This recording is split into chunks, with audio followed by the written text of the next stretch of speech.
computer plays.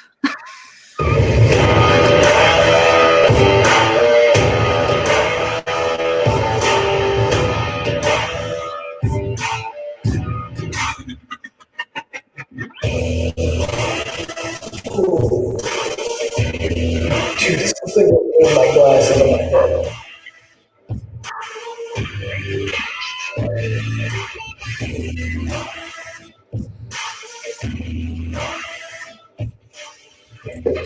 They just got scratched. Are you okay, man?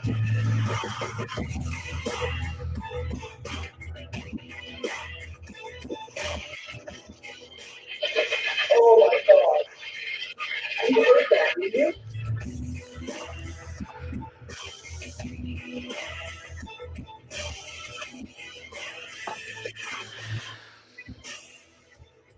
You're good at pushing people around. Oppressing people.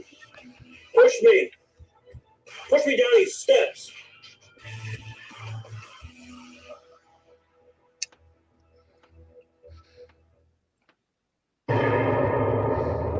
This thing that's still on. Are you back in the room with us? The previous room is short. Would be by yourself too. Stephanie isn't so here and there. Somebody between 6 or 6, 6 or 8, standing right in front of a busy, I swear it is her footsteps, which is kind of cool. You touch the guy in the corner.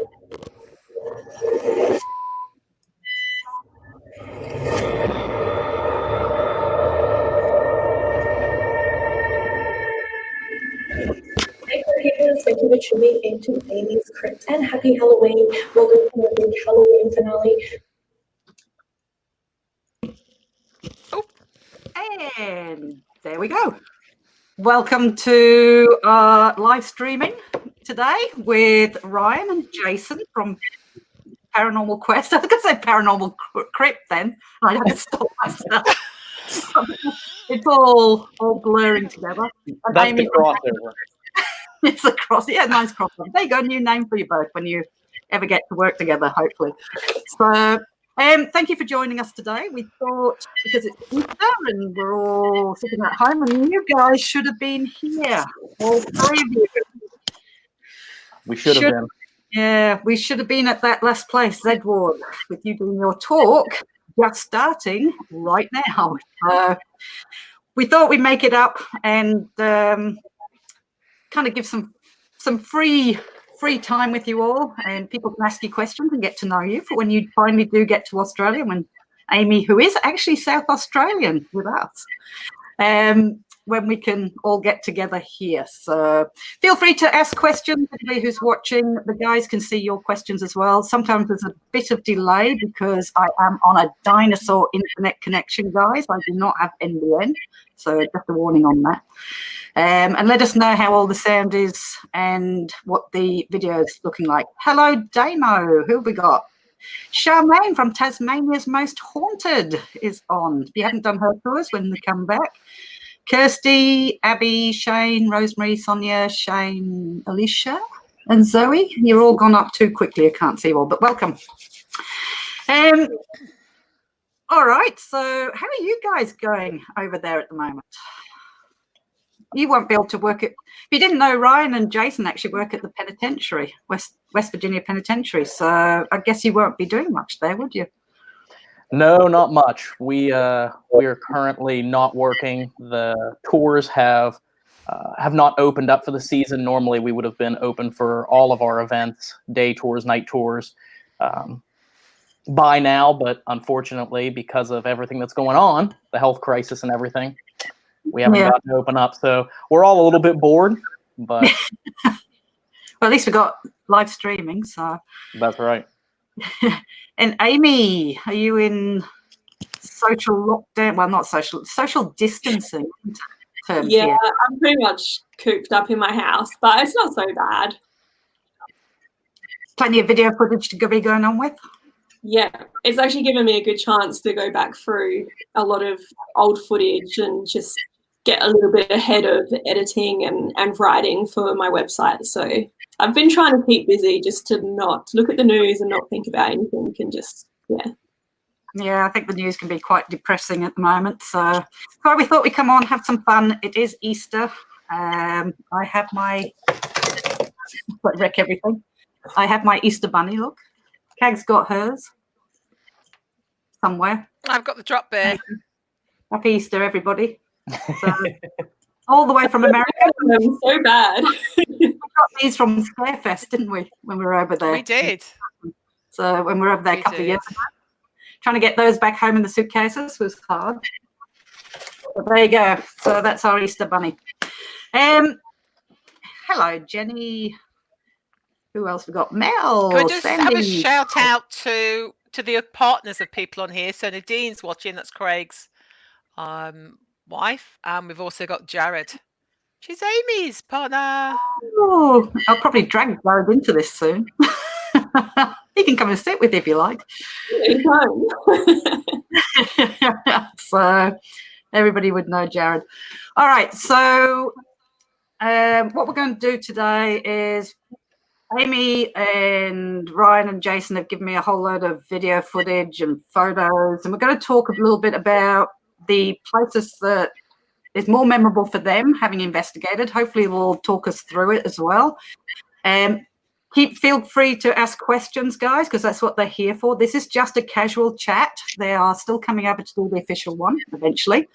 This is just a casual in and out. People want to come and join us, they can come in and ask questions, and these guys will be happy to answer, won't you? Oh, absolutely. We'd be happy to answer any and all questions. Ooh, Can we just really start important. off with? Can we just start off with Jason doing what he does really well? Oh, which is Jason. down, Yeah. Jason. down that Has way. to. Come on, Jason. Can we Start it start off. off with? Yes, ma'am. Oh, yeah. Hey, I Yes, feel better now. Yes, ma'ams.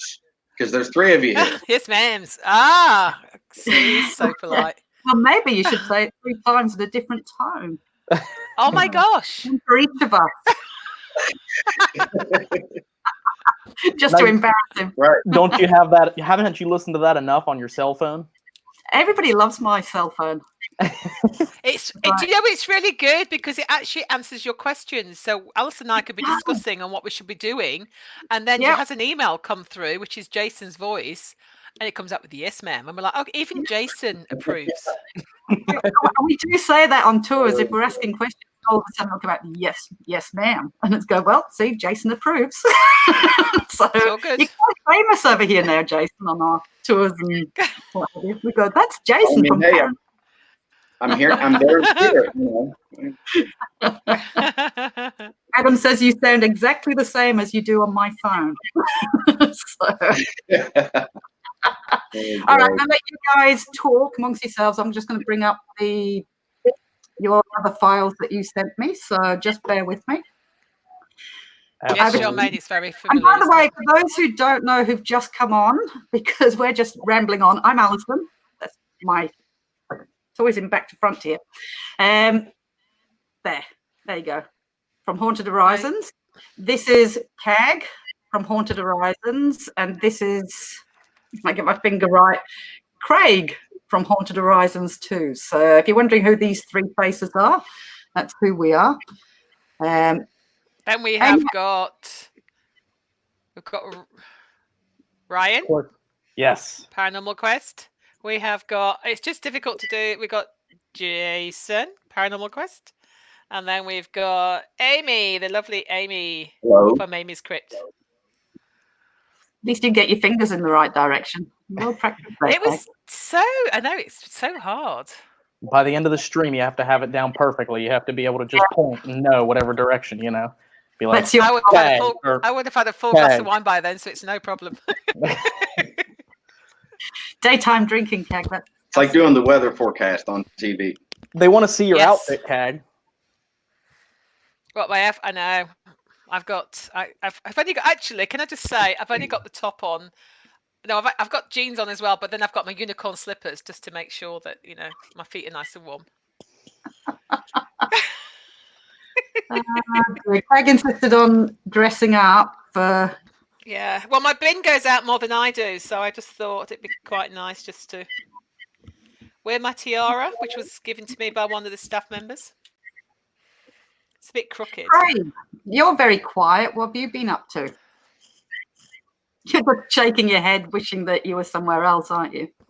Well, there's not really many places we can go at the moment, is there? We're sort of stuck at home. So this is the best of the bad options.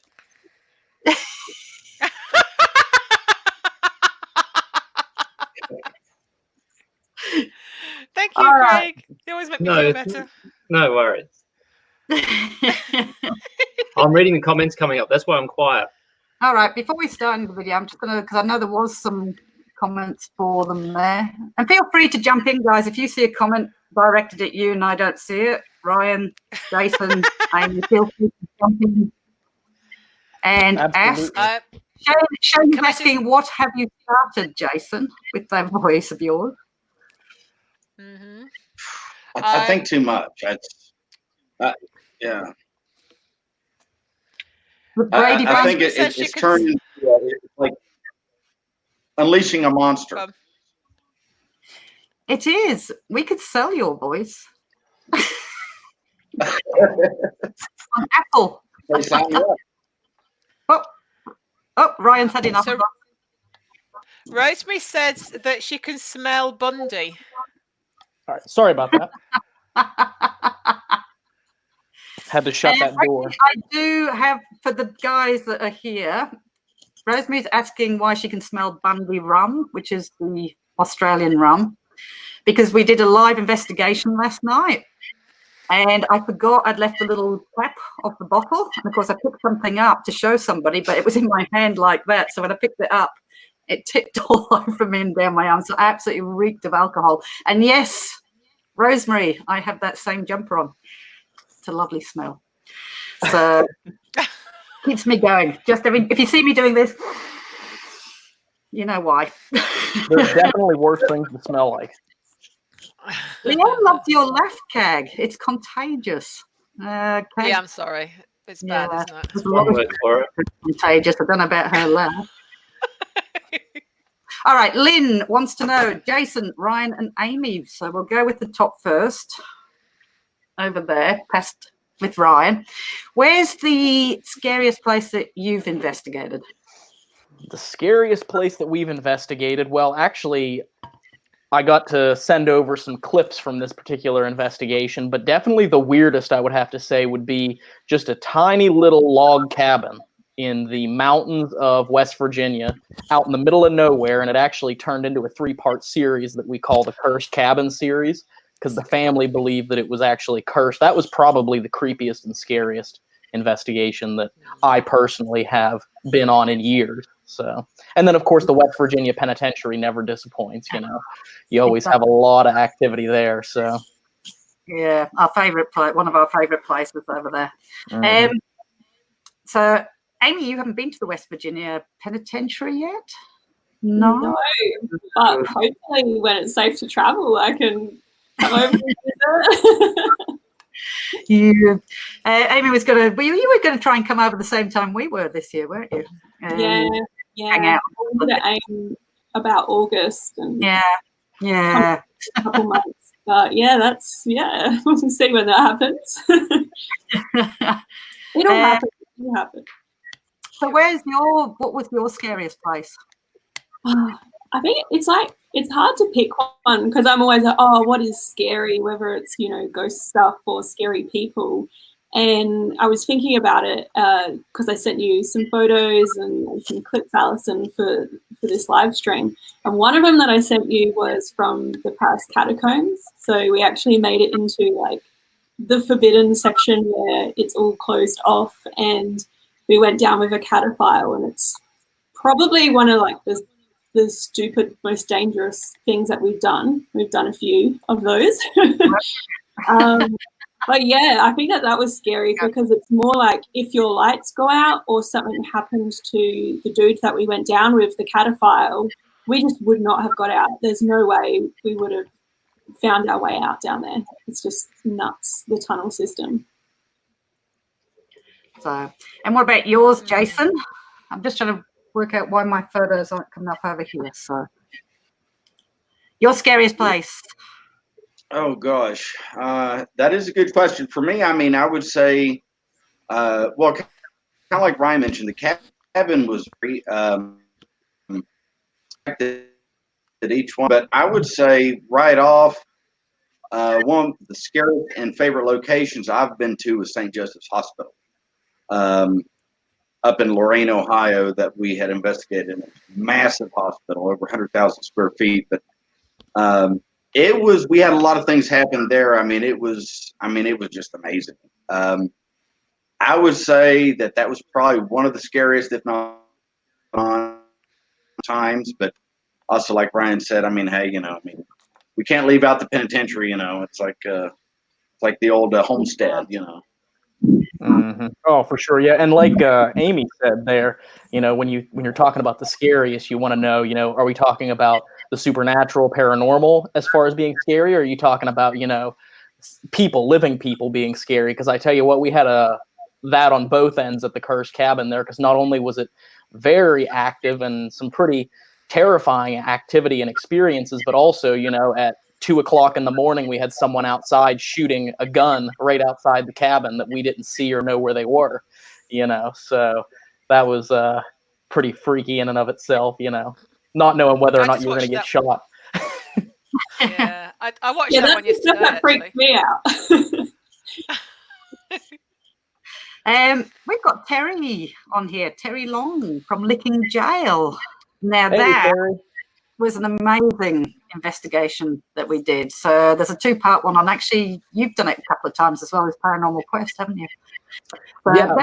Look up Licking Jail, because that is old Licking Jail. Because I think old Licking County Jail. The old Licking County Jail. I think we getting pulled up from saying Licking Jail. It's like, well, there is a new one as well. So, Licking County, yep. Yeah, that's another place you need to go to, Amy. Definitely. He just said, "Did I just win the lottery?" It was great. So, Lisa asked, "Are you two going to go back to the cursed cabin?" Let's do the cursed cabin. So let's see if I can bring it up while you're talking. To answer your question, we would love to go back. Of course, that's going to take a lot of convincing from the owners of the cabin, and also a lot of convincing from those of us that have investigated there. There's almost all of us do want to go back at some point, though, and it's something that we would love to do. It's just a matter of actually making it happen, right, Jason? Absolutely. Yeah, we're prepared for full-blown battle place again. I mean, that's what it's going to take. It is all right, very intense. You didn't actually send any video footage for this one. You've just sent me a photo. There should have been a video with it. No, you just sent me a photo in that file. I've only got one. So can you explain a little bit about this cabin? Because obviously everybody's going to wonder what it's about and what happened there. Why was it so scary, I guess? It was actually a cabin that was out in the middle of the woods. One of the other guys from our group, Dave, he and his mom had investigated it with the paranormal group that they were with years and years ago. And they had some pretty crazy experiences where they felt like actually their life was in danger during the investigation. And it was pretty crazy when they were there, which if you watch the episode, the 3-part series, you can hear a little bit more about them explaining, because they can explain it better than I can about all the stuff that happened to them.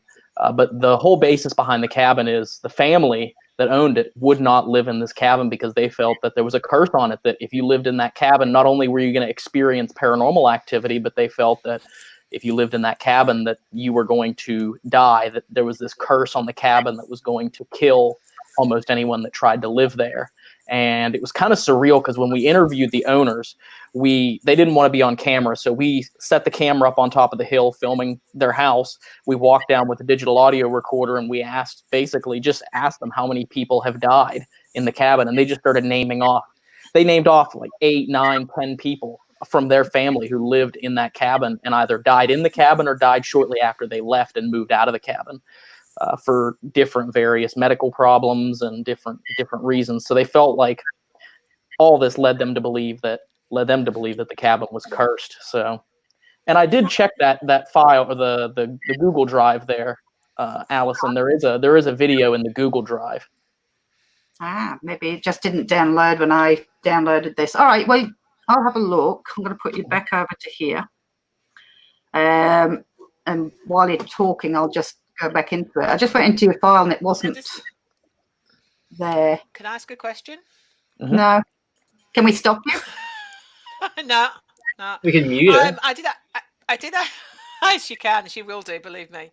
I did watch this one yesterday. And actually, there's a Pauline's just asked. On doing investigations, have you been attacked or noticed bruising, etc.? Now, Jason, you did, didn't you, at that cottage? Yes, I was scratched. That was one point. It was in the middle of the morning and middle of the night. I'm going to say maybe around 3 in the morning, and that was in the bedroom. And yeah, absolutely got scratched. 3 scratch marks, and you can see in the video. I mean, it's pretty clear how it was starting to weld up on my back. Yeah, that was interesting. And also, Jason, Ryan, you were down in the basement and you thought you heard Indian chanting. You thought they were chanting upstairs. Yeah, I was down there in the basement by myself doing a little investigating while everybody else was up there. And I thought I could have sworn that somebody had pulled up some sort of a Native American chant on their phone or on a speaker and played it to try and get activity, because sometimes we'll do that, being that this particular valley that this cabin sits in, I mean, there was a huge tribe that lived in that area and that considered that apparently like a sacred valley or sacred hollow, as they call it. And it was I thought maybe they were using that as an investigation tool, and nope, watched the footage back when I heard it. I even had the clips synced up. I watched the one of them upstairs as I was watching the one of me downstairs, and they were not saying anything or really even doing anything at that time, which was pretty creepy. It was creepy. Oops. It didn't come across. I'm looking in the zip file. All the other videos have, so I've got all the other video clips, but for some reason in the zip file that I brought across, it's only got the photograph for that one, so apologies. It didn't come across for some reason. So Jason, you got the horrible task of having to get a pathway down into the basement, didn't you? Yes. How come you got that job? Well, it's kind of a long story, but in a nutshell, it's kind of funny.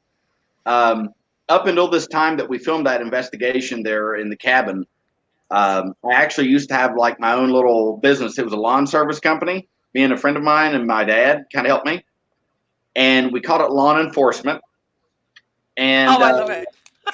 So that was kind of like the joke. We're like, well, hey, we need to get down to the basement. It looks like a darn jungle, leading down to the basement door. And I mean, it really was thick. It was like, feet high, thick milkweeds and briars and things. So we took a weed eater and I whacked it down and that way we could run through the jungle a little bit easier. So you call it a weed eater? Yes. I think it was I want to say maybe a gasoline. It was a gasoline weed eater is what we call it. They call them whippersnippers here. Whippersnippers. Really? Whippersnippers. I've never got to understand that one in the slightest. But yeah, whippersnippers. So I just wondered why you ended up having that job, because it did look it was a big job you had to do. He's a professional. Cool. He is. Always he looked like he knew what he was doing. Exactly. It took a little bit of elbow grease and some camouflage pants to get it done, but we got there. Yeah, it's a good job you were wearing those. That's so cool. Hey, look who just joined the comments here. David Gear. David! Do we know somebody called David? Hey, Dave. Hi, David. How's it going, Dave? Sorry we couldn't fit you on the screen because it only fits six people, unfortunately. But we need to get all of you on one night. If you want to do an interview, that'd be fun. Down on the podcast, we'll get David and Steve on there. That's cool. So All right, let me just quickly look if there's any questions. I've got one here about what do you do when you have a spirit attach themselves to you when you go home? And also, what are your views on protection, as in crystals and things, whilst you're investigating? Go ahead, Amy. Never had an attachment that I know of. I have had a lot of people tell me that there's things attached to me, or even to Jared. I had a lady say that he has a woman and a baby attached to him. I don't know how people know these things or, can see that. But yeah, I get a lot on Instagram as well when I'll post a photo and people are like, oh, there's like a little girl behind you, or there's this. But I don't know if I've ever had really any attachments, and I don't really do anything to protect myself either. I don't know what you guys, what your thoughts on it are, and if you do anything, but I'm also a little bit like, I don't really, because I want to investigate it and I want these experiences so bad, I kind of don't mind if something was to come home, but I know that's a bit weird. Yeah, I know. As far as myself, I would say that really, if I had an attachment, I probably wouldn't even notice it. That is because, well, not anymore, but I used to actually live in a haunted house that was actually older than the penitentiary that we both work at. So you have, we investigate the paranormal, we work at a haunted prison, and then lived in a haunted house. So it's like, how are you going to know if you have an attachment? There's activity around you all the time. But I've had people tell me the same thing, met up with people that claim to be psychic, and they say, oh, you have some pretty negative and evil attachments. But I've never actually had a situation where I felt like I was in danger or anything like that. Although I have had some creepy experiences in the past with just short attachments that I felt, but that was years ago. But just in case, I do have a bundle of sage up in my room, courtesy of a friend of mine out in California. Ansley, the spirit chick, sent me some sage, so because she felt like I needed it for some reason, but I still have it in case I need it, but I'm saving it for a rainy day. Just in case. That's right. What about you, Jason? Have you ever taken anything home? Do you protect yourself? There has been one time, it was years ago, that when I was still living with my family, like full time, that I had taken a trip to the penitentiary here in Moundsville, and when I got back to my parents' house, a few days after I got back, they told me, they said, my dad approached me. He said, Jason, he was like real straight with me. He said, Jason, you brought an inmate home from the, and over 30 years, he was in police work. So he's not really one to kind of think like that right off the bat. My mother isn't a type of person to think like it either and kind of subscribe to the paranormal. But she also was very much believing that I had brought someone home, because every time they were standing at the kitchen sink, they could hear their name being with male voice. The wind chimes would move. No windows were open, no fan on or anything like that. So they done a little blessing of the home and kind of taking care of that individual or that energy. It's kind of ironic, I haven't really ever taken many precautions to protect myself, other than mentally having before, I'm not going to allow this to happen. Anything or anyone that I come into contact with while we're at a location, they are to stay here.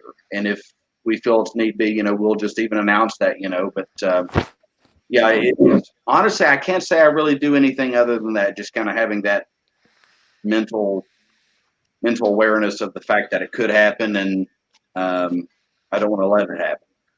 Jason's more afraid of being struck by lightning than he is than getting a spirit attachment. So. I'm terrified of that as well. I hate lightning. Absolutely. And that joke will pay out here once we actually get to watch some of the Revenant Acres footage, because we have some we have a clip of Jason running from a lightning bolt. So. Oh, cool. Put that one up too. We took something from your penitentiary, didn't we, Cag? Oh, I'm not actually home. We dropped him back off at McDonald's, didn't we? That's right. Hey, There's no better place to drop Red Snyder than off at McDonald's in Wheeling. Exactly. So, We're going to pick him up next time we come over. So who's Red Snyder? So everybody knows who we're talking about. Red Snyder was an inmate at the former West Virginia penitentiary. He was actually in prison, actually 2 life sentences for killing his father and his sister's boyfriend. And then he continued to commit murders inside the penitentiary, which led him to be the leader of a violent prison gang known as the Aryan Brotherhood.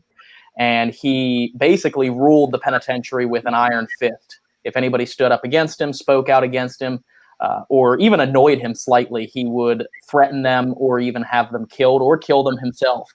He was a pretty violent inmate, but the officers that worked at the penitentiary all found him pretty agreeable because they said he was respectful to the staff and the officers there. But he was murdered in 1992 by his former best friend, Rusty Lassiter. They got into a dispute, and Rusty stabbed Red 37 times and murdered him in his cell.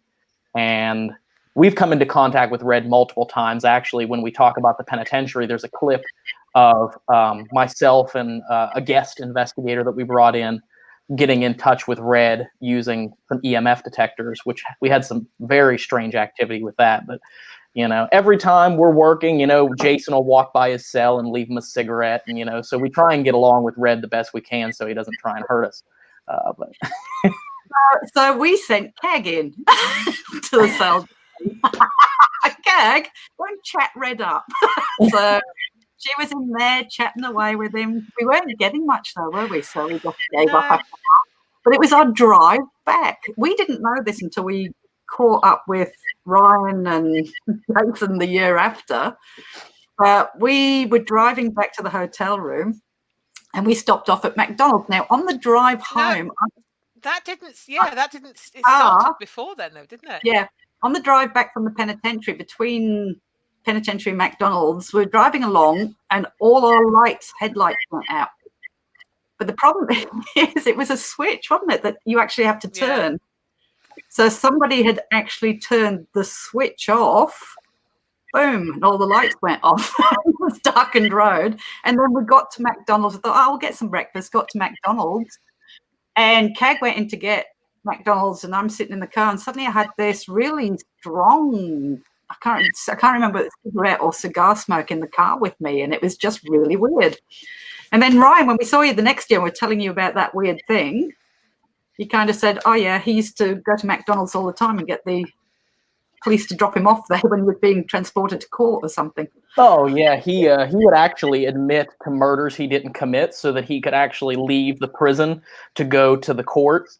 And on the way to his trials for these murders that he confessed to that he never committed, he would have them stop at McDonald's to get him a Big Mac. So I mean, all the officers in the state police of West Virginia told that story. They said he loved going to McDonald's so much. In fact, he would confess to murders so that they would take him to McDonald's. So when we went back, we off with that guy outside our window to start off with. Yeah, I was getting ready to say that. Yeah. Is that haunted now? I don't know, but we did make a joke to Ryan. We were just about to go over to the penitentiary. We said, we'll be there soon. We've just got to go and pick Red up from McDonald's. From McDonald's. Come on, Red. Time to go back, love. Off you go. Come on with us. Yeah, the penitentiary, it has to be one of my favourite places. There's 3 that stand out. Licking, I think last year we had a lot happen, which was brilliant with the headphone experiment we did. Penitentiary, and I think Randolph as well was a surprise to us. If you haven't done Randolph, both of you, both Paranormal Quest and name is 3. Paranormal Quest, that's right, name is Crypt. Make sure you get to Randolph. So very quickly, I'm just people, if I'm not taking your questions, guys, it's because I don't want to interrupt these guys talking, but I will go back and I will see what you've got. I know Shane was asking, Amy, how is Jared? Jared's good. He's working from home now, and I think he is faring worse than me. Like, he's going a bit stir crazy. But he's all right. He said he fears for his well-being all the times you put him into dodgy situations. Oh, poor Jared. Has he forgiven you for sending him up that walk? Oh, Antis it's not the Hill? hill track. Oh, you know what? People are like, you're so mean to him, but he does it, you know. Oh, no, I he thought it was does it hilarious. as well. He's cool. He was over it within like 30 minutes. He's like, you got me. You got me. Bethany Willis says that she hasn't been following you for long, but she was wondering how many places you've all been to. Quite a lot now. I don't think even Amy put up half the stuff that she's been to. Yeah, I've still got a lot more to go. Mine's hundreds and hundreds of places. I think because I write articles for all the places that I've been as well on my website, I reckon I've got about 200 odd blogs, and some of them are like, you know, top 10 places. So I'm still trying to sort through it, but I couldn't give a real number. Yeah. So you've done quite a lot as well, Ryan, Jason? Yeah, we've been quite a few places. We have, I mean, I've lost count of how many videos we have up now on YouTube. It's definitely over 100, and each of them is usually from a different place. Now, we do have about 5 or 6 videos from the penitentiary, but, you know, we're, you know, once we can actually leave the house again, we got a lot more lined up. I tell you, we have a list that's starting to accumulate of places that we're ready to get to and people that want us to come and investigate these places. So we have a lot. Right. In fact, that's how we found Licking Jail from you. Because we were looking at your episode. Well, that looks interesting. Let's go there. Absolutely. Yep. And we heard that that voice up in the old commissary. Yeah. Oh, the laughing. Yeah, that's up there as well. It was like a little girl, wasn't it? Giggling. Yeah. Yeah. You put that in a video, didn't you? Yeah, that's up on that first episode of the 2-part I put up. So, and we all that has to be the funniest video ever. That one does. Mel says, Ryan and Jason, with what you know about our locations here in Adelaide through Haunted Horizons, which one would you most be looking forward to when you guys get here to do? And Amy, which one are you most looking forward to getting back to? No, we're not having a back. Who says we're having a back? Yes, we will. I love them all. I think maybe Glenbar because I haven't been there before, but yeah. I love them. I can't pick one. Maybe Tailem Town. I'll throw that one out. Oh, we'll have to get you to Glenbar definitely when this all settles down. So, me personally, I don't know if Jason wanted to go first, but me personally, you have that jail in Adelaide, right? That I really want to get to. Yeah, yeah. Old Adelaide Jail. Mm-hmm. Yeah. Actually, when I do the tours of the old Adelaide Jail, I actually bring up the West Virginia Penitentiary in my talk, especially when I'm talking about executions. Oh, yes. I say how you went to use Sparky. The last person had his head pulled. Yeah. I tell you what, I don't know if it says something about us, but we really like investigating prisons and jails. I don't know if that means we belong there or what. But. Jails and prisons and asylums. Yeah. Yes. Old institutions. That's right. So have you been following any of our... I would say the same. Very much looking forward. I'm just looking forward like... Whoop. He's just died there. As in, his audio died. You still there? Yes. Okay, we just broke up a bit. We didn't get that last bit. So, but that's good. Yeah, the jail. Well, we'll definitely be getting you to the jail. We'll do a private investigation there when you come over. Terry enjoyed the episodes we did of Licking. And if you haven't seen them, Ryan and Jason feature largely in them. Especially Ryan with all his swearing. It was terrible, Ryan. Oh, I know. I just can't help myself. I just can't help myself sometimes, you know. It's like I didn't have my mouth washed out with soap enough when I was a kid, I tell you. Especially and excuse me if you've already asked this question because sometimes I'm fiddling over here, but David Tasker wants to know, Amy, have you ever been touched or attacked by a spirit? Not that I can think of, but I always ask them to do it. I'm like, you can like touch me, push me, like whatever, pull my hair, what do you want to do? So maybe I feel like sometimes I'm like, maybe I'm being too full on and I should ease off them a bit. I know that sounds crazy, but I would love to be scratched or something because it's never happened to me, but I see it happen to so many people. And because I'm still I try to be skeptical about it all. If I had something like that happen, it would be like, oh, wow, that's pretty crazy. I've had feeling weird when I go into certain places or feeling like suddenly feeling ill when I'm in a certain room, but not so much, just actually being physically touched or pushed. Maybe I have, I just can't think of any examples, but obviously not hard enough. Yeah, I need like someone to slap me. Be less subtle.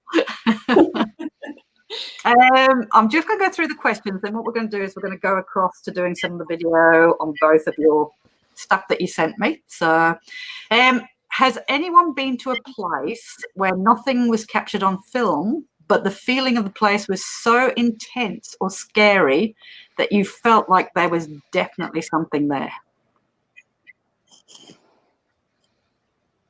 I mean, we have had that in the past. Yeah, we've had locations where we've been. I can't think of them offhand.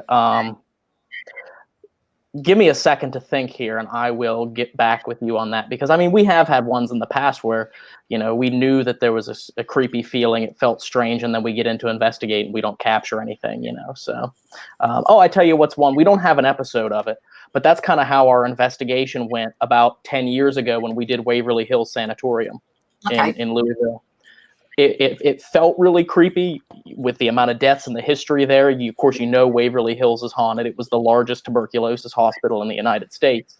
Had thousands of people, tens of thousands of people die there, but we didn't capture really anything. I think in review, Steve caught a picture that could be paranormal, but the entire time we were there, I think I fell asleep once down in the basement.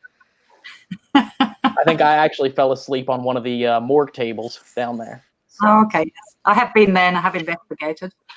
We didn't capture anything. I would say it was my scariest play, but we didn't capture anything. But you felt the whole building. It was just, yeah.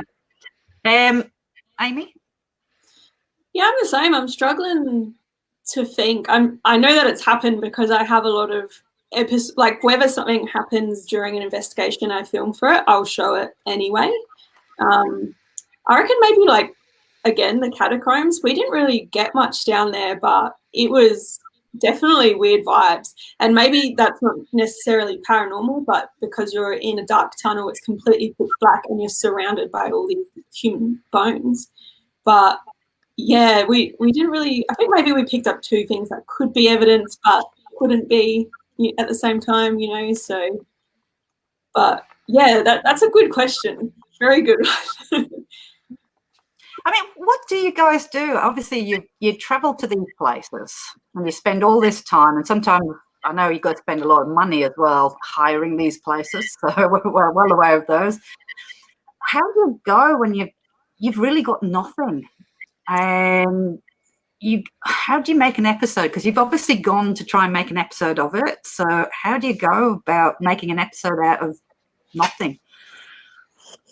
I try and think of the story, and I still think that if nothing happens, it's still cool to show a place what it looks like, its history, its folklore, the creepy stories associated with it. So I try and think of when I make my episodes, even when we film for them, we try and say, okay, we need to get all these elements to line up. So even if there's no evidence at the end of the day, it's still enjoyable to watch because you're still either being entertained or, learning something or just seeing a cool location. And we've even started to, you guys mentioned the Torture Hill track, just doing funny little things like, oh, let's mess with Jared. It just adds a little something else to it if you don't get that evidence. And sometimes you're there and you're like, wow, nothing happened. But then when you review it, you're like, oh, goddamn, that's pretty cool that we picked all this stuff up that I thought was nothing, So that's what I do anyway. What do you think, Jason? We just want to hear Jason. Repeat it again because my audio kind of cut out earlier when Allison asked the question. What was it again? The question was, I mean, how do you guys cope with the places you go to, with all the effort you put into going to these places, and then you get absolutely nothing? So, I mean, obviously you've invested time and money going there. So how do you make your episodes when you've got absolutely nothing on these episodes, or nothing, no evidence? Do you still put them out there? Do you Right. Well, like Allison, or excuse me, like Amy said, that is a good question. There has been some locations we've been to that's like that. You know, we have our hopes up, and even times where there is kind of a sense of something else, that maybe we're not alone, or there's just a strange vibe, a strange feeling inside the place, and we kind of have our hopes up that something will happen, and we end up kind of at the end of the night feeling like we're a little bit shorthanded maybe on what we had happen. As far as with our episodes, I mean, if we have a night that the unfortunate cases when it is a little bit slower or quieter at night, we still try to at least present that as realistically as possible, to people, just to show people, look, I mean, hey, this was kind of a boring night for us. Hopefully you're not bored out by the video. Try and show people exactly what happened.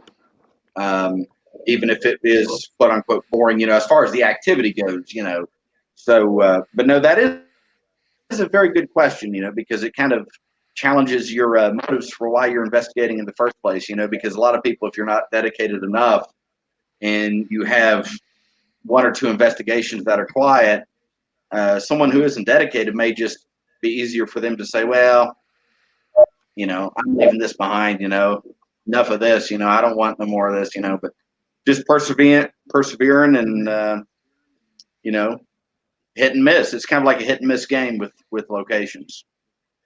Yeah, I mean, it's interesting with Paranormal Quest, because we really, I mean, not only being paranormal investigators, but also being documentary filmmakers, it really is a challenge to us whenever we get an investigation where there's not a lot of activity, because it kind of challenges us as storytellers and as creators, because we can take an investigation that we didn't get anything and still make it exciting, still tell the story of what happened, and make it somewhat exciting to watch.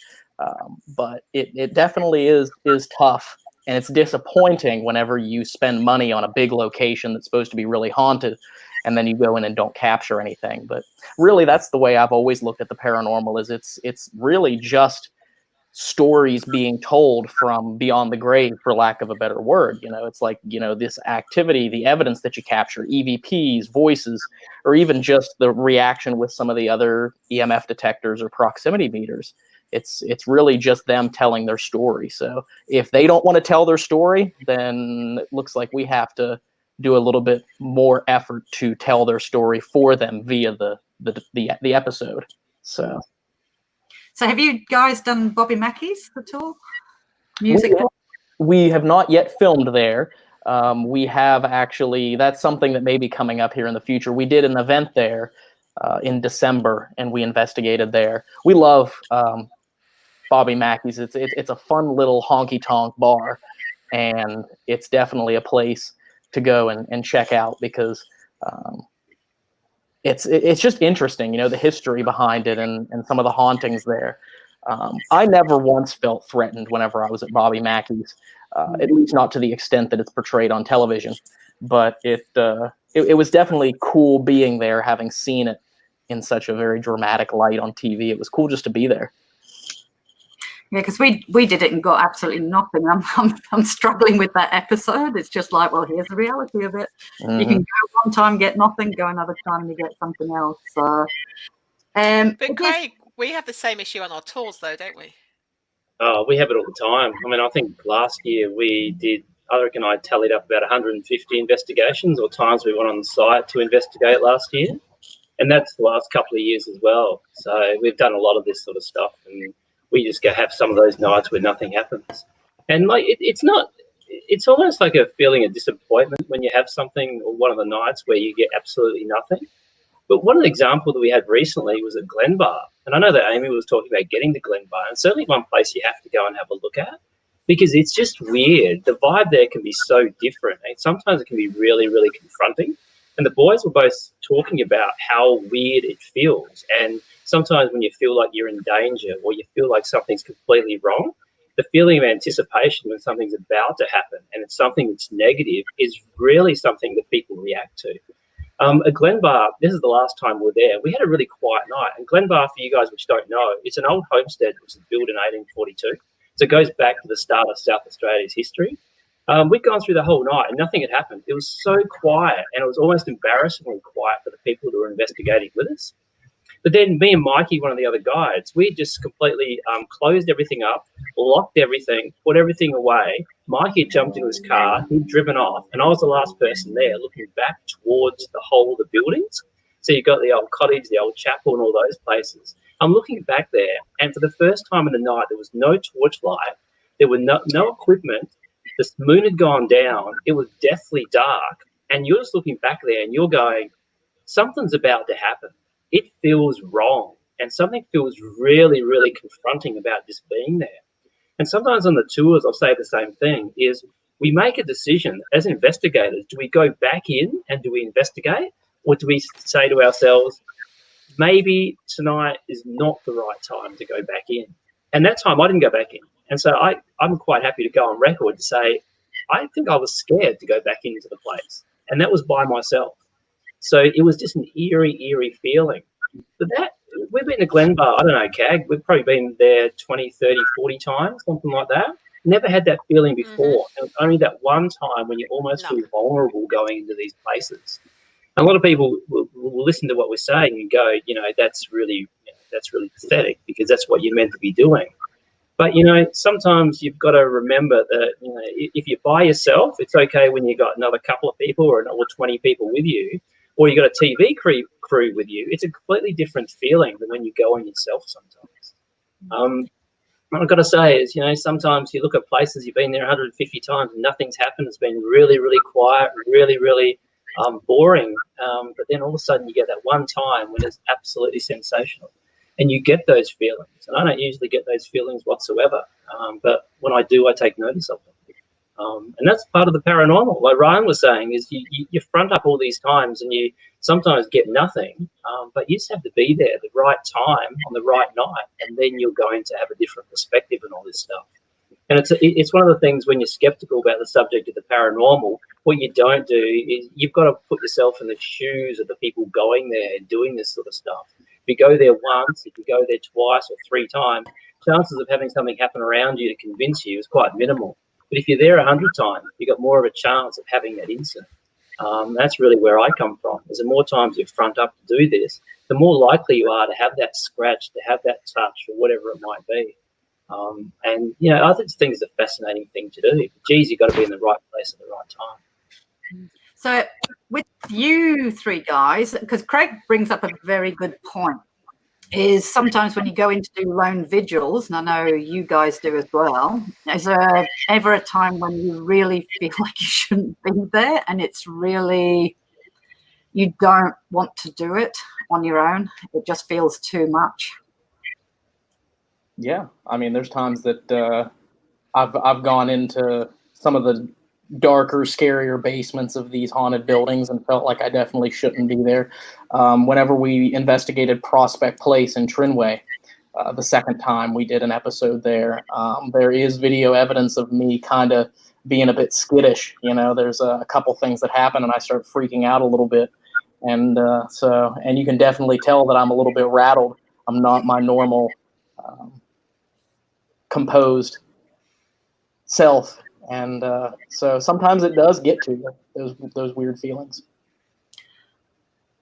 It does. It does as a human being. Because a lot of people will ask me questions about how you feel about things. Have you ever seen a ghost? And all the same questions that you get asked quite often.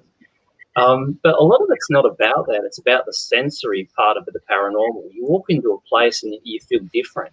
And think of what it's like if you walk into someone's lounge room and you break into someone's house, you walk into the lounge room, you sit down. You shouldn't be there. If they walk in, they might have a gun and they shoot you. So you run the risk of your life coming to these locations. Just because it's not a real living human being doesn't mean you're not going to get the same feelings. I think that's what we pick up on. and you get the feeling that you shouldn't be there. That's not your zone. It's not your day to be there. And, you know, if the spirits are in that day, well, they might just be uncomfortable with you being there as well. But unfortunately, that's 1 out of maybe 10 or 100 times when you get that feeling. And you just got to keep persisting.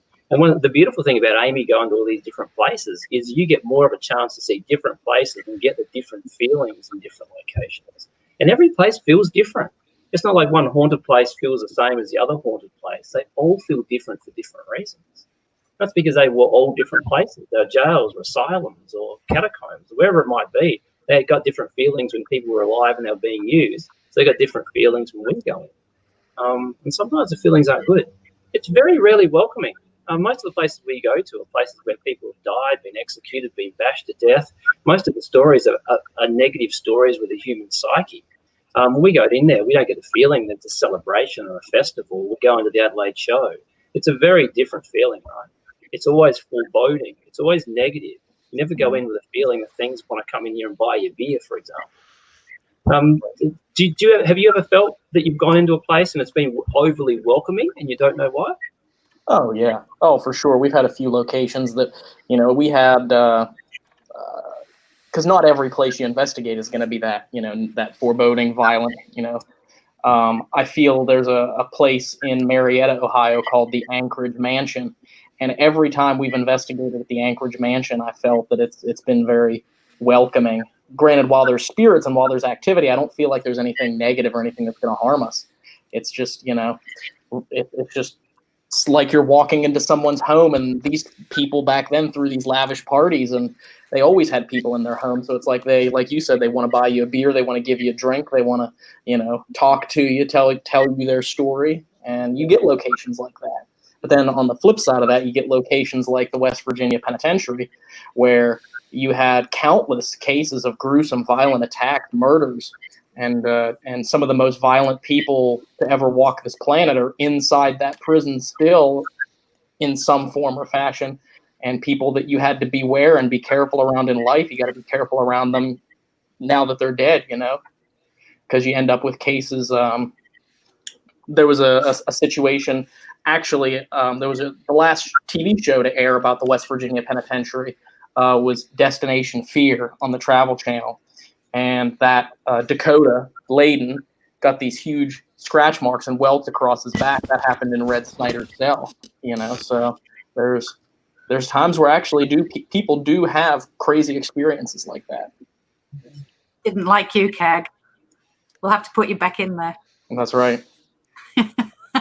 She's just got to taunt him a little more. You were just too nice to him. They didn't like me in licking either, did they? Because I was the old bitch. So.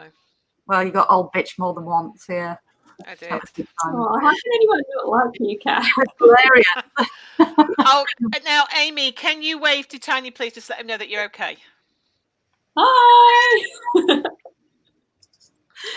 had a few people talking to you. Yeah, Tony Sanchez, do you get most evidence once you stop filming? As if the ghost is playing with you? Like when you turn your cameras off, you're not filming, and then suddenly... Great question. Yeah, this happened to us at the old Adelaide jail, remember, Alison? I actually said those words as well. It's like it felt like something was playing with us in the new building, because the REM pod would just keep going off when we left, but only when we left. And I was like, come on, just do it for us. Do it for the camera. You'd do the same when you die too, wouldn't you? If you were haunting a location or you're haunting your house and Jared comes in and, you know, God forbid he's there by himself, right? Wouldn't you want to play with him? Wouldn't you want to do something to really fire him up? Especially if he wanted to get you on camera, you'd be doing anything you can to not allow him to do it, right? I would be such a menace to Jared. Yeah, that's exactly what they're doing now, right now. But yeah, I don't know. It is weird because there's so many times in my videos where I'm open and transparent about everything that happens, but there are a lot of times where I'll say, oh, this just happened and we missed it, you know, whether it was, you know, something slamming or a bang or something. And then I do just feel like, oh, you guys aren't going to believe me, but, you know, I'm going to tell you anyway, this happened.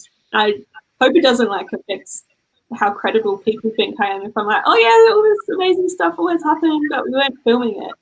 You know, it's, yeah, but I feel like they're just out to play games with me sometimes. Well, I can understand that because we would do that as a living human being. So just because you're dead doesn't mean you don't want to have fun, right? Yeah. Or a lot of times when you just let your guard down, you're not doing the investigative stuff or filming necessarily, but you're just like getting ready for bed and brushing your teeth. Something will happen then when you're not really wanting it to. Yeah. Not that you don't want it to, but you know, you're not asking and trying to get it going. Yeah, sometimes I think we try a little bit too hard, especially when we do the investigations. I mean, if the spirits are there and they're trying to talk to us or they're trying to interact with us and we're not listening and we're just saying, what's your name? Can you tap twice for yes? And you're starting to do those sort of things, you're probably just going, oh, God, not again. Because that's what we would do, right? And I think we need to, it's a good lesson. So when you investigate, what you want to do is you want to do different types of things. You walk into things, I'm telling people all the time, do things completely different. Ask really silly questions because you might get a reaction just on the back of how stupid the questions are. You don't know what's going to get a reaction. So if you go in the place where you've got someone who's very menacing, you want to go in there and you want to see what sort of reaction you get. But by asking what his name is, you're not really going to get that reaction. Well, you're less likely to. But I think it's really interesting how people react to it. So. Sorry about that. I had to go wash my hands. Oh, Jason. Everyone's doing that these days. It's been over 3 minutes and you haven't put your hand Jason, yet. we're disappointed. Oh, what was that? Can you... Jason, Ryan's just been to wash his hands and we're just saying it's been 3 minutes. I don't think you washed yours yet. I have not washed my hands here recently.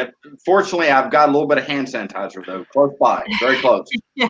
Oh, that's good. Good. That's a relief. The other day we were talking to Jason, but we couldn't see him. It was just a audio, wasn't it? And all we could hear was this trickling noise, and we were going, "What are you doing?" It was like every 3 minutes, but he was washing his hands. So, David Tasker says, "Should you investigate by yourself, or should you go with another person?" I think it's what you're comfortable with. If you're comfortable going somewhere yourself and you know that it's a safe place, you know, definitely don't go anywhere sketchy by yourself. But I think either one is fine. I think if investigating with other people, I like to investigate with people that I trust and not too many of them as well, because that's when you can get polluted evidence. You know, someone might be messing around or something, you know what I mean? But I feel like both is fine. Mostly when I investigate, it's just Jared and I, and I trust him, and he knows the drill. Like, you know, if you make a noise, then you say, "Oh, that was me." But yeah, how do you guys feel about that? I think definitely you can go places alone as long as you feel comfortable and it's a safe place. Because we've been to locations, you know, one thing that they warned us about back when they did investigations at St. Joseph's Hospital was some of the locals, not that it was in a bad part of the neighborhood, but they'd had situations where they had some people break into the hospital without them knowing it. And investigators had come across these people that had broken into the hospital. And, you know, you go someplace like that alone and you run into someone who is there to break in or do some sort of criminal activity. You never know what's going to happen. So with those particular situations, you know, you have to be careful of the location, because in that case, I fear the living more than I fear the dead. You never know when you're going to be in a building by yourself and someone's going to break in the back door with a gun and they run into you. They don't know why you're in there. You know, you probably might not have time to explain to them that you're just looking for dead people, and they may end up hurting you, shooting you, or something. You know, so we've heard instances like that. There's a place. I can't remember the name of that. There's a place I think in Detroit that is really known for that. Really known in for having people break in. And it's in a bad part of the neighborhood, and it's you know, there's a lot of gang activity, so you never know who you're going to run. So as long as you're feeling comfortable in the location, I think it's fairly safe to do it by yourself. You know, I've been in plenty locations by myself and never been harmed spiritually, or never been harmed by a spirit, let's say. So. Okay, I saw Joe's comment, and I am going to acknowledge Joe's comment. I've just lost it. Joe, were you there that night? Joe said that she's trying to bring up the memory of when I was at St. John's. Amy's just been there, I believe, in Kapunda. And we had some weird stuff happen. I did a competition, and I had 2 people win the competition. The competition was they came out with us as a paranormal team, and everything went wrong. I felt so sorry for these 2 ladies. To everything from bull ant, me standing on a bull ant nest. If you haven't heard of bull ants, they're about that big and they bite. But what I hadn't noticed, they crawled up my trouser leg. So I didn't feel them till they got really high up on my thigh. All right. And I'm driving the car with them in it at the time when suddenly it started biting. So I'm like panicking driving. These poor ladies. I jumped out. I had to run behind the car, take my trousers off, too much information, and shake it because there's bull ants going everywhere and stuff going everywhere. And do you know that slow motion thing? All right, where you're busy doing this and you watch, it suddenly dawns on you that the car seems to be getting further away. All right, because I hadn't put it into brake on and it was an automatic. So it was driving off on its own with the ladies in the back of the car. And all I could see was these 2 horrified faces looking at me on the back window of the car as the car was driving away on its own down the road. And then I had to run down the road and jump in the car and stop it. And I was so embarrassed. It was like, welcome to winning our competition. So, Joe, I saw your comment and it did bring back some hilarious memories. And then the car broke down there. The battery suddenly went black for no reason. I had to get the RAA out to come fix it. So, and where are you? Well, I'm actually out in the middle of nowhere by a cemetery at 3 o'clock in the morning. Like, yeah. So there you go, Joe. Thank you for that memory. I just thought I'd bring that little funny story up. Poor women. Don't ever go for a competition. Come out with us. It's just not worth it. What else we got? I'm going to go on to some video.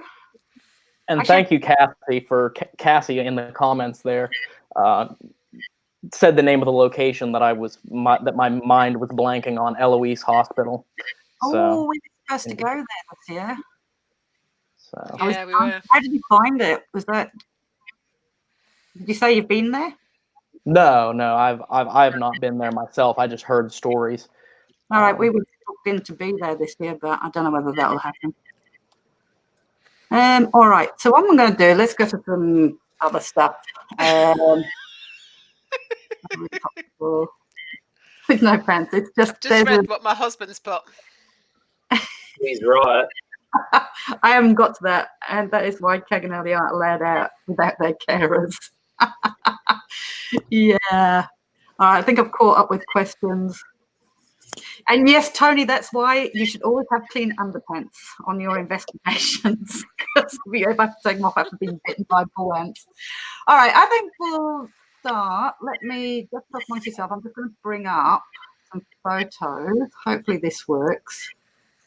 And I'm going to bring up the big screen.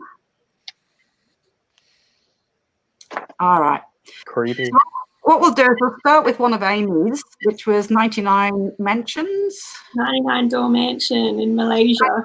Door Mansions in Asia. So what is this place? You've given me some footage, and I'm going to play it in a minute, but I suppose give people a grounding on what it is first. So this is one of the most haunted places in Malaysia. It's notorious because it's supposed to be cursed, and it's called the 99 Doors Mansion. It has, it dates back to the times around World War II. Family that lived there had a lot of death associated with living there. It was I think it was rumored to be occupied by the Japanese at some point. And then after the war, it was kind of abandoned, as you can see. And a witch doctor moved in, and they were doing all sorts of black magic kind of stuff there. And it became known in the area where people could go there to have other people cursed or talk to the other side. And the legend is that this place has 99 doors, but at midnight, 100th door opens to the other side, and that lets through not just spirits, but all kinds of entities. And I gave you a clip, so I guess we're going to play it. And this is one of the scariest things that both Jared and I, you know, we always come back to 99 Doors Mansion and how creepy it is.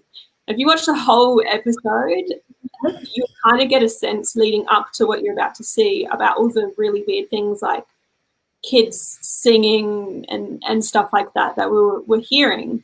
And then all of a sudden we heard these footsteps run up the stairs, and it was weird because the stairs that you saw, the big grand staircase, they're completely not accessible at all. It's all wired off with barbed wire and stuff. So I don't know, maybe I'll play it now. Hang on then. Did you hear that?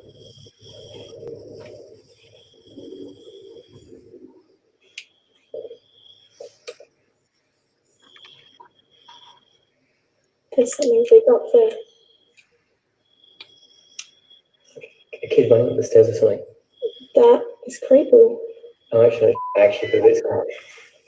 Me too.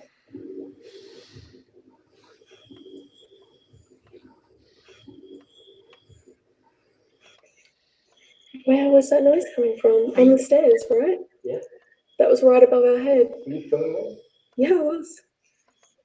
Now, did you guys hear that, or do you want me to try and turn volume up from my end? Well, you could kind of hear it, but I mean, you may want to play it one more time through and just pump the volume up just a little bit.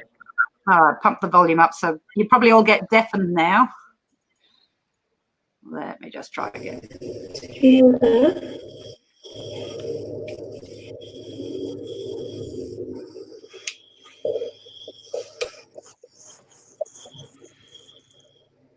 There's something big up there. A kid running up the stairs or something. That is creepy. Oh, actually, for this game. Me too.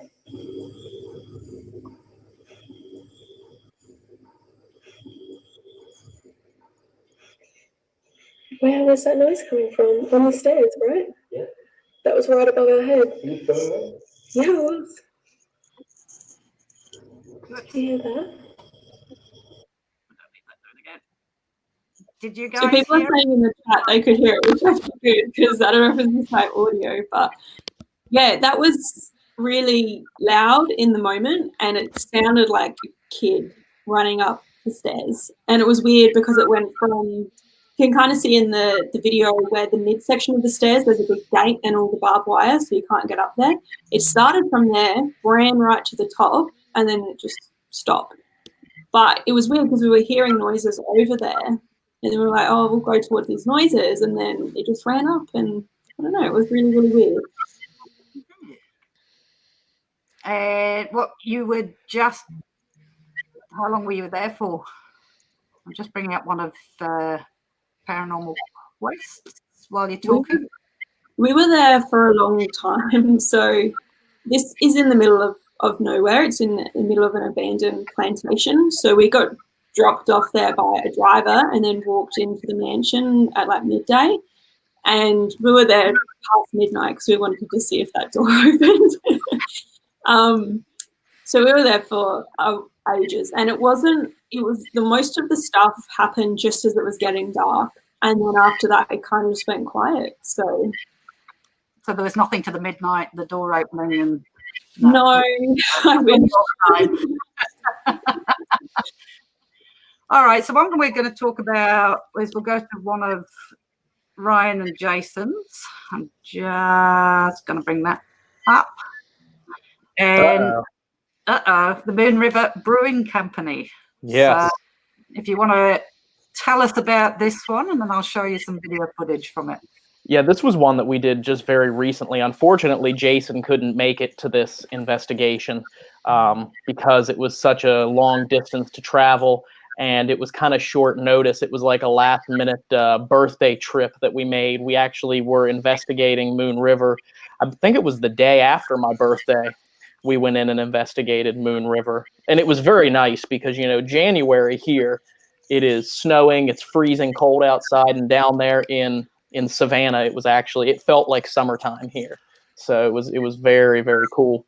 But Moon River is known for having all of the crazy paranormal occurrences there, because back I think it was around 1830 or so, somewhere around that time, or they had a big yellow fever outbreak in the city of Savannah, and that was a hotel at the time before it was turned into a restaurant. Well, they turned that hotel into a makeshift hospital where they actually quarantined people who contracted yellow fever, and they say there were a lot of people that went into that, into that building and actually died of yellow fever in a short amount of time, because in that one summer in Savannah, they had over 800 people die in one summer of yellow fever.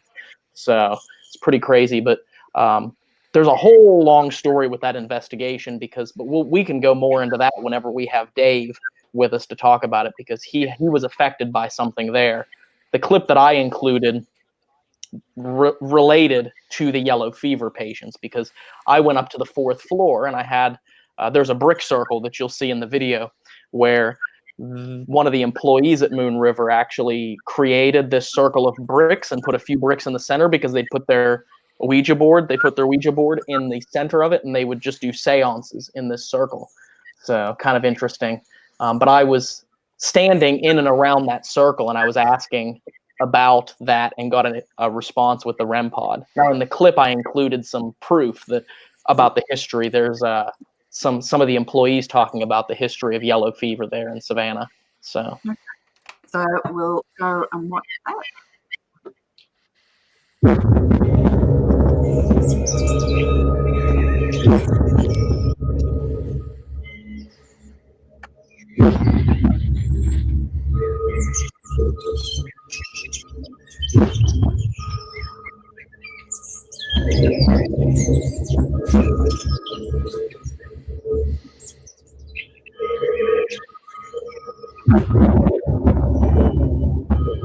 And they also had an epidemic here in Savannah in the 1800s of the yellow fever outbreak, which killed over 800 Savannans. And they actually hid from the public how many people were actually dying here. So, for instance, Moon River was a makeshift hospital during yellow fever, where they would take people to die. And so, for Moon River itself, that would be where like a lot of the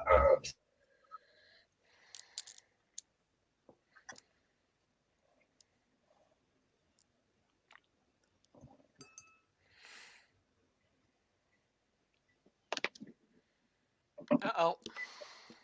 I think we lost audio on that.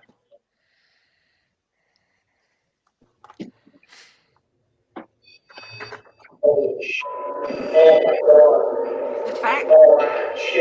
It is, Yeah, it's yeah. back. I'm sorry for my language. That is just phenomenal. I had chills so bad. You contracted yellow fever. I'm so sorry. I heard it was a terrible, terrible disease. What you missed there is I asked, if you couldn't hear, I asked if there was anybody there that contracted yellow fever, and the REM pod went off after I asked if anyone had contracted yellow fever, because I think that particular, when I asked the question, the sound was out. So. Do you want me to take it back? Yeah, not quite that far. There you go. Okay. I made these clips longer than I should have. It's an awful disease. Holy shit. Oh my god. Oh, chills all over my body right now. I'm sorry for my language. That is just phenomenal. I have chills so bad. You contracted yellow fever? I'm so sorry. I heard it was a terrible, terrible disease. Still is. We still catch it today, but it's very rare.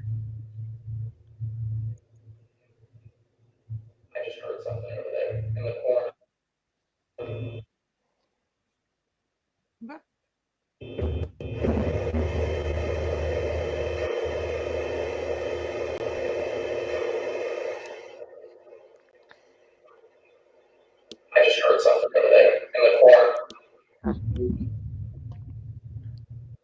Oh, I got chills, man.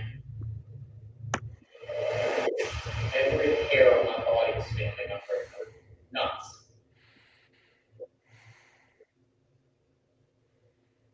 I need to do the spirit box, but I almost don't want to move. It's crazy.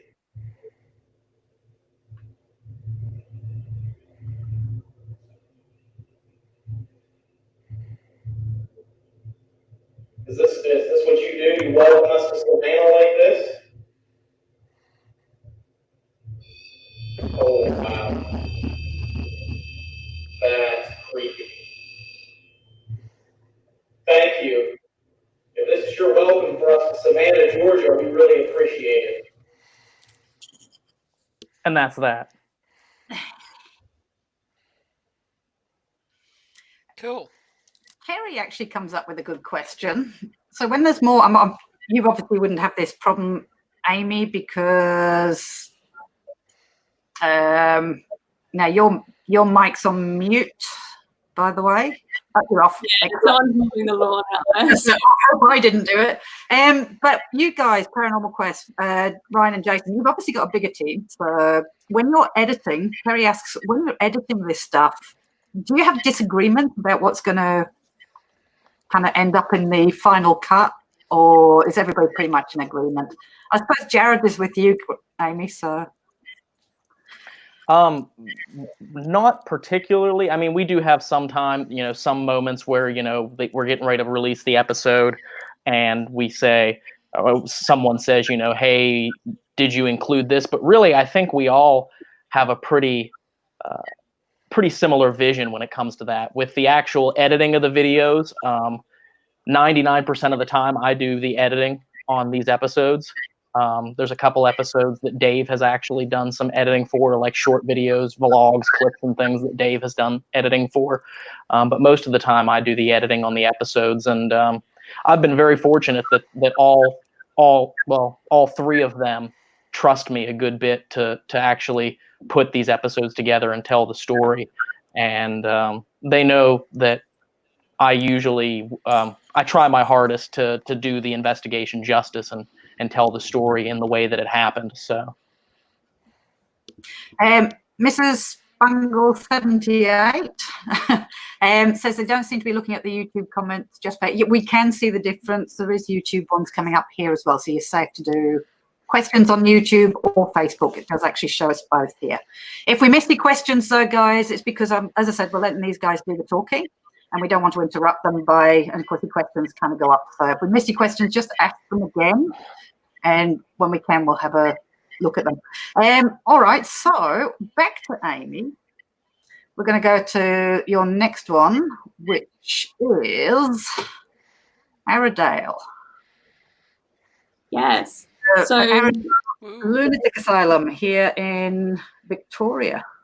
Yeah, I wanted to put an Aussie one up for you. And I think last time I was on the Ghostcast, we spoke about this. And this one to me was really interesting because I normally feel like I don't pick up on stuff. But when we were here, there was multiple times where I was hearing things being said in the moment, but no one around me was hearing them. But when you listen back on the recording, you can actually hear them. So the first one that happened to me was in the men's criminally insane part, the part that they're like, oh, this is the most full-on section. And someone said something right in my ear. We weren't filming at the time, so obviously not included. And it was just really weird. It felt like I turned around expecting to see Jared. He was not there. Then there's a couple of others where I kind of react to it on camera. And Jared was there too, and he's like, well, like, I didn't hear anything. So it's just interesting when you get the replay and you're like, oh, actually, there was something there that I actually heard. And it kind of sounds, like a voice or someone was there. So I think that was a really interesting place. One that, once we're safe to do so and like go out, I would love to go back to Aradale. But yeah, this place is huge as well. There's so many different buildings that made up the campus at the asylum is kind of spread across so different things that all kind of had their own background and their own feelings and stuff. So yeah, these clips are very interesting to me, and it's very special to me because I'm like, wow, I'm like proud of myself for hearing that.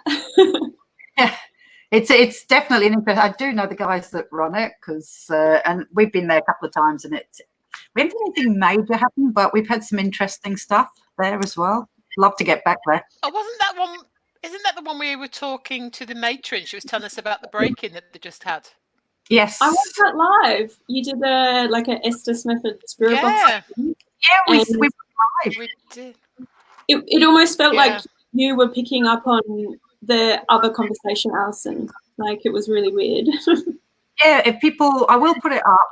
There is a live one on Haunted Horizons where I'm getting very agitated. I've got the headphones set on into the ghost box, and I'm just getting so agitated. And I felt it.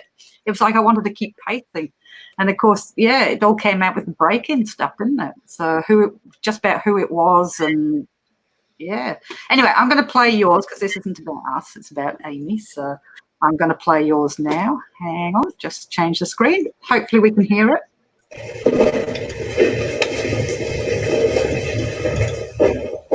Did you hear that?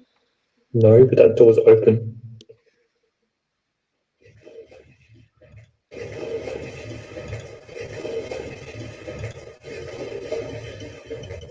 I just heard this voice yell behind me. I didn't hear that, but this door is supposed to be closed because we're not supposed to go in there. No attention, I'm just checking on over there. Oh, okay. I said, oh, just one second. Oh, Tag. I'm sorry. You might not want to do that because all we can hear is boom, boom, boom, boom, boom. I'm so hot. Out everything else. Can't take her anywhere. I'll go back a little bit on that one. I didn't hear that. This door is supposed to be closed because we're not supposed to go in there. no patient, I'm just checking on over there. Oh, What was that? I said, oh. Just before you said it, oh, I heard.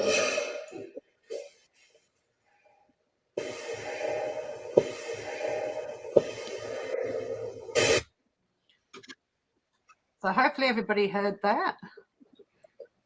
Take that off. Go back to you lot. There we go. Yeah, I don't know what other people hear, but I kind of just put what I feel like it sounds like. And when you really kind of just listen to it back, it's like, oh, I mean, it's difficult to say because we're moving around at the moment. And I always feel like, oh, you know, maybe it's your jacket or something making the noise. But it really does sound like a voice. And just the fact that I heard it in the moment makes me more weird about it. It was audible, yeah. And we do that as well. We put what we think it says, but we warn people if you don't want to know, don't watch, but watch back the second time. So listen to it without looking, and then go back and listen to it again and see if you were correct on what we were hearing. So we kind of give people the warning. So sometimes I just put little question marks if I think it sounds like something. Or, you know, maybe Jared will watch it and I'll say, what do you think this is? He thinks it's something different, or what? Then I'll put little question marks and I'll say, what do you think it is? Because we don't know. Like, there's something there, but it's just, you know, you can't distinguish exactly what it might be saying. But it's certainly an interesting place. So again, you lot ask questions and talk and answer some of these questions. I'm just going to bring up the next one for and also, you know, I might have gone a bit overboard with the lengths of my clips there, Allison, and I apologize for that. All day. I know. Now that I'm seeing how long the clips were that Amy sent over, I thought, well, mine are a bit excessive now, you know. So we've got an episode coming soon. I felt like, oh crap, mine are too short. No, I went way overboard on mine. You know, people are gonna be sitting there watching. Although the penitentiary one I do like because it has a lot of cool stories in it. But that one might be way too long. But well, that's all right. We can break it part way through, and you can make comment on different sections. Yeah, that'd be awesome. Yeah. Cassie says that this is the second time I've seen this comment go by, so I want to read it and answer it. She said that she has a hot lead that deserves an investigation at historic Fort Wayne in Detroit. That's something we'll have to look into. We have not made it up to Detroit to do any investigations, and if we are able to get up there, we will definitely look into the historic Fort Wayne. Thank you for that, Cassie. That'll be an interesting one. Mm-hmm. All right, so I'm gonna bring up this one. Octagon Mansion. That's what I'm going to say every time a picture pops up. You want to tell them about Octagon, Jason? Sure, yeah, absolutely. The Octagon Mansion is a location in a little town called Woodville in the state of Virginia, and it's our most recent Paranormal West episode that we actually filmed. We got there. We actually were recommended to the location by another fellow paranormal YouTuber, Paranormal Encounters, Connor Biddle and India Hopwood. They recommended us to check out this location, and we were not disappointed. Beautiful mansion. It's got a great amount of history to it, a vast amount of history to it. We really liked it. We really loved it. There's a lot of old Civil War artifacts inside the mansion. It's actually in the process of being, I believe, partially like a Civil War museum. But yeah, it was really, really nice. You have to see here shortly in the video, but we had some pretty conclusive both during our and during our actual investigations sessions. All right, so let's play this one. Just got to bring it up. I came down. Got to get the buttons right. New at the technology, so. On the street, and there it was. It was yelling out to me.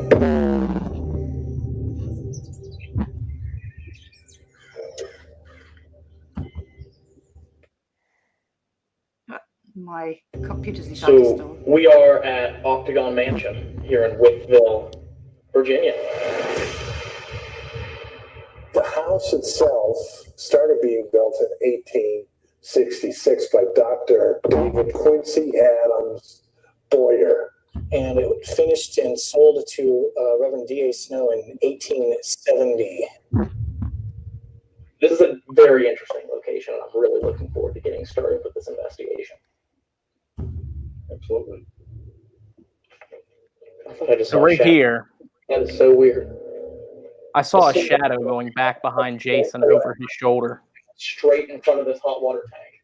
It looked like a shadow right behind you, Jason. Over your shoulder is where I saw it. Unfortunately, we didn't catch it on camera. Yeah. And what was that? Did you hear that? Sounds like the movement behind you, Steve.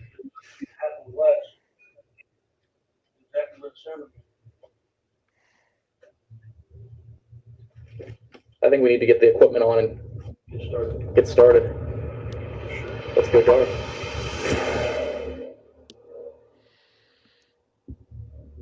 I had to include this. This is my favorite shot that we got while we were at Octagon.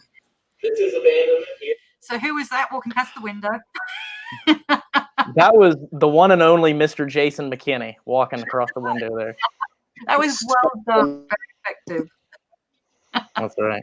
Octagon Mansion. We have 3 cameras set up throughout the mansion. We have this one here, which is set up right beside the main living room. This right here is where they actually perform their dinner with the ghost. Periscope there, we have lots of motion, activated motion sensors over here on the table, which flash lights, so you see those.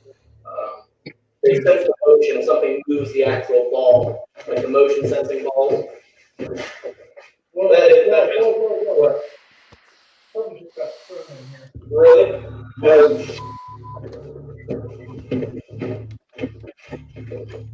What is it? Hello? That other camera, can we roll on that other camera? By the stairs?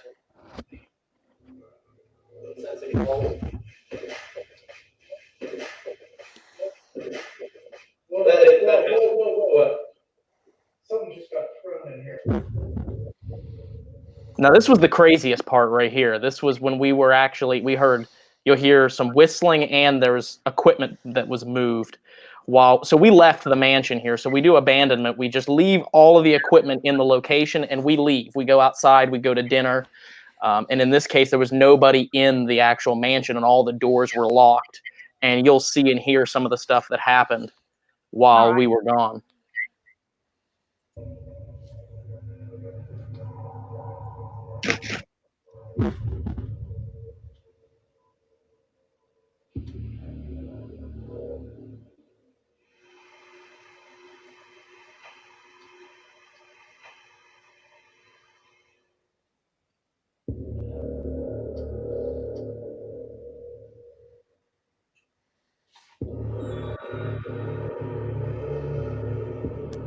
Now, before, just a question on that, because I like to break it up and ask questions. Mm-hmm.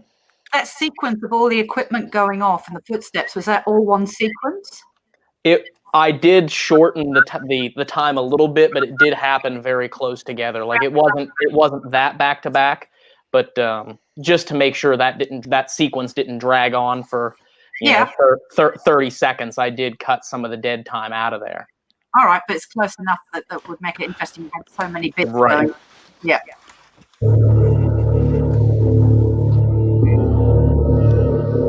Now this was right here was spaced out. Right. Sorry, if you want to go back there, because that was a pretty loud sound. Okay. Hang on. I was talking over it, but yeah, this was not. This was over an hour and a half long period. This is all the stuff that happened on this camera. So. Okay.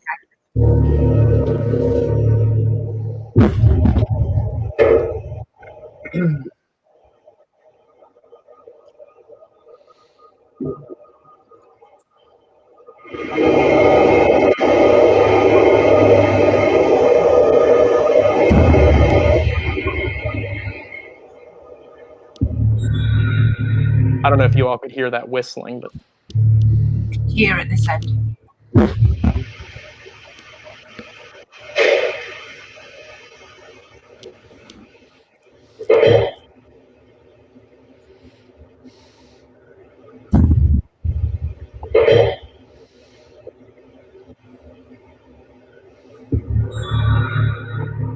now that right there was the craziest. I mean, that right there, when we were watching back that footage and that IR light just moved on its own and fell over, and it had been sitting there in the exact same spot for over 45 minutes. There was no way that it could have just suddenly decided it was going to fall. Like gravity is constant. It doesn't suddenly decide that it's going to kick in. And it had been sitting up there for over 45 minutes and it hadn't moved. And then all of a sudden it just goes falling face first into the side of the wall there. So that was pretty strange. Cool. So, any questions on that one? While I bring up another of Amy's. Is that where the cat balls came from? Did Amy? Because we got the idea for the cat balls from you two, and we had them. We got it from England. From you guys. Yeah. We went to Hangout prison, and I actually watched a cat ball. In fact, we all did, going round and round and round and round and round. All of a sudden, round a glass, under a glass, and I thought I've got to get myself one of those. And yeah, then Amy, we used it on some of the investigations with Amy, and then we used it. Good. And now we have 6 of them. I think it went through the paranormal field like wildfire. It did, yeah. How does that make you feel? You influence the paranormal field and the paranormal YouTube scene. Probably in Australia. I think the English people, like the English tour groups we went with, they were already using it. We just kind of got them from there. So it's our favourite bit of equipment, especially when you see them moving. Mm-hmm. Have you had them move across the room yet? Not yet. Ooh, that's exciting. Oh, I've had it 3 or 4 times now where it's actually gone across the floor or So we all had it happen in London as well, didn't we? We did. Oh, when it came off the chocolate bar, Ragged School. Yes, we did. That was a good one. I'm just trying to find Amy's stuff. Keep talking, guys. That was our only chocolate we had on the whole investigation for the whole night too. It was the damn only ghosts hot. wanted to It was get the their only hands on it. chocolate. I was really upset I about know, that. it's because the boss didn't buy any lollies, did she? Or sweets, or whatever you like to call them. Candies, sorry. Well, Candies. she was in charge of getting the sweets or the snacks to go to that investigation in London, and she failed us. So we get in there, we're starving hungry, we have no coffee, we have nothing whatsoever, and we weren't even really impressed when one of the cat balls went sliding across the floor because all we wanted to do was get some food, right, Kag? Exactly. She failed as a boss. She failed. Hey, we got chocolate. Epic fail. Because I like chocolate, so we got that. Yeah, but Craig doesn't eat chocolate. Oh, that night I would have eaten anything. Would have been a dead rat on the floor and it would have been fair game. I now have the photographs. Okay, Amy. I love this. One of my favourite places. You guys have been here. This is Chillingham Castle. For those of you who don't know, in England, and this place has the darkest history. The stories associated with this one are pretty terrible, I got to say. But this is also a spot where we had like the weirdest. I've spoken to you ladies about it before. I don't know if you've watched it yet, so this would be cool to see. But the spirit box in this dungeon that we did here at Chillingham Castle is one of the weirdest responses we've ever gotten. And it's weird because we never heard any of this stuff at the time. And when I reviewed it, Jared and I were both shocked, like, what the heck? Because we thought that we had, silence in there. There was nothing. And I remember that because I was super disappointed when we left, that I was like, oh, we didn't really get anything in there. I had really high hopes for that. But, I mean, when you hear the clip, you'll hear the words coming through, and the first one, I feel like there's so much emotion in the voice. And then the second one says a bit of a naughty word, which you don't expect to come through on radio. So, I don't know, this one still interests me because we didn't hear it at the time. And almost to us, we were like, maybe it doesn't even sound like it's coming through the spirit box, and maybe it's in the room with us. I don't know. But I want to hear what you guys think as well. Like, I'm interested in that always.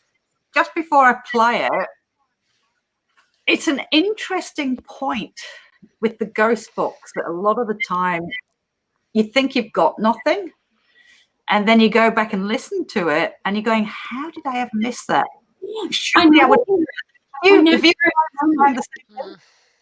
It'll like say my name, and I'll be like, we got nothing. What about you, Jason and Ryan? Have you found that you don't think you've got anything? Do you use the ghost box? I gather you do, you don't? Go ahead, Jason. Yes, absolutely. Yes, we use kind of a combination. We have an SB7 and an SB11. I believe, Amy, you use, now you have an SB7 I've seen on one of your videos. They've been watching. That's right. But absolutely, yes, we use both. And, it's kind of ironic that you mentioned that, Allison, because after the last time that you and Cag were here in the U.S. with Ryan and I at the penitentiary and at Licking County Jail, I remember when we were conducting the spirit box sessions with y'all there at those locations, y'all were doing the kind of like the blind SB11 session, the blind spirit box session, where you'd wear the headphones, someone else would ask the questions, you would say out loud the responses. And that was very impressive, I'll admit. I know, to me at least personally, I thought, the things that we were getting both at the penitentiary and the jail seemed very conclusive to the questions Cag and everyone else was asking, and what with us to what you were time spirit box. And so kind of since that time, we've kind of, I guess it's safe to say, we've kind of incorporated that into our protocol that we do things, because it seems very, very conclusive the way that y'all have been doing it with the spirit box. Yeah, specifically with that, with like you were talking about the Estes method of using the spirit box. We used it at the Lafayette Hotel in Marietta, which was really cool. We were down in the basement, and I had the headphones on, and I had a splitter, so I was able to record what the spirit box was actually saying as I was listening to it. So even though I couldn't hear what they were saying, I was able to hear it and capture the spirit box, and it said some pretty relevant things to the questions. So it definitely does work. Yeah, But yeah. we have had situations where, you know, we don't hear what it says, and then when we review it, we're like, oh, it said that. Why didn't we? You know, we had the opportunity to talk back and actually have intelligent communication, but you know, you miss it, and so you know, that's disappointing sometimes. And it makes you wonder, is it a little bit like EVP, whereby we're not hearing it at the time, but somehow it's being put on, even with the ghost box, somehow it's being put there, but we don't hear it? I don't know. I know I've listened back and gone, how the hell did we miss that? Because that's so weird. All right, we're going to go back to Amy, and we're going to play the little clip with the spirit box in Chillingham Castle. So, why were you locked in the dungeon here?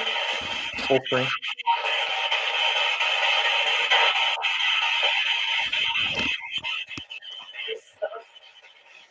Is the screen up? Allison.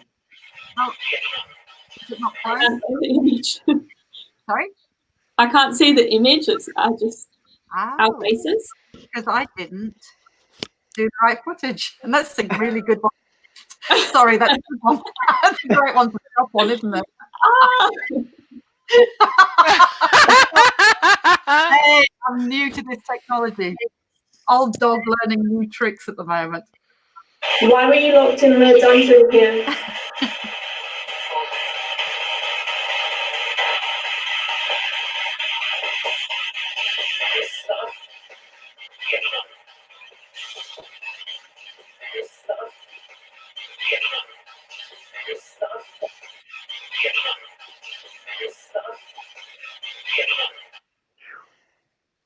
I tell you what, someone needs to wash that ghost mouth out with soap. I don't know if that's what I think it says, but I also think that get F'd, that almost sounds like an Aussie thing to say.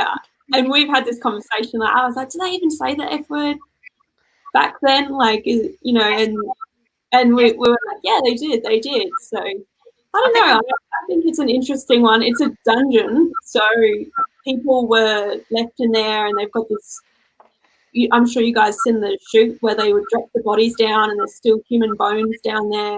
You can see through the floor of the dungeon. Like, if you guys watch the video, it's really sick. Like, it's a real sick place. So to hear those voices in there is weird, you know, and that we didn't really hear them at the time. Yeah.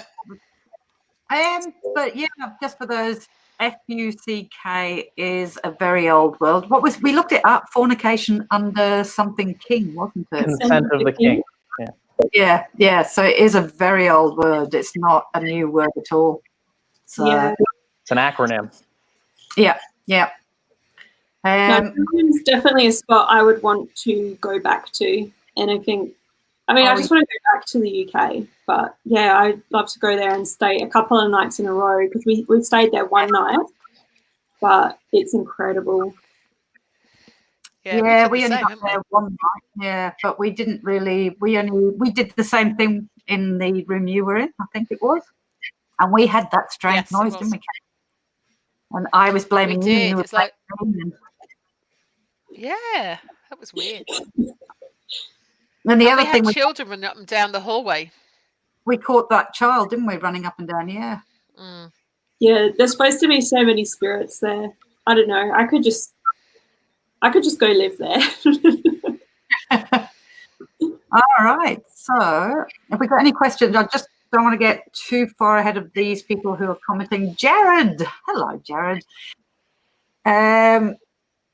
He was asking about dogs.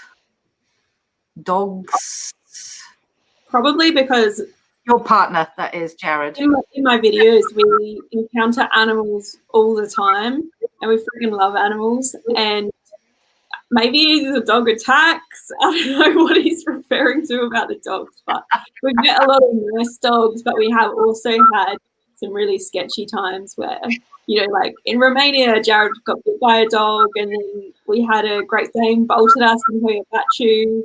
and a German Shepherd came to like attack us in Germany, of all places. But I mean, we've been fine. Everything has been fine, but there's been a couple of sketchy moments with dogs. I don't know if that's what he's talking about. Oh, Roswald Walton, have you ever investigated St. Mary's Close in Edinburgh? A very good friend of mine has, and something tried to possess her.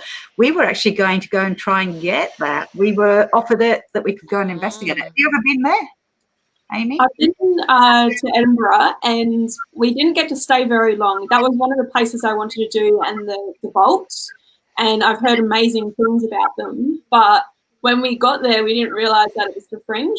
We got there like the day that the Fringe started, and we really just struggled to find accommodation. So we weren't there for very long. So I'm like, we need to go back. All right, just going through questions. Cassie. Okay, again. what's your guys? Oh, go on. Oh, all right, just Cassie for Jason McKinney. Indica or sativa? If I pronounced that right. I don't know what Cassie's thinking there. She thinks I'm smoking marijuana. I don't smoke marijuana, but I am smoking Marlboros. Okay. I didn't. Ultralight. They are silver 100s. I thought it was a paranormal question. When I saw that come up on the chat there, I was like, I almost guarantee you Allison's going to ask that one. And I thought sativa was a sugar or something. I was like, what on earth? No, you're thinking of stevia.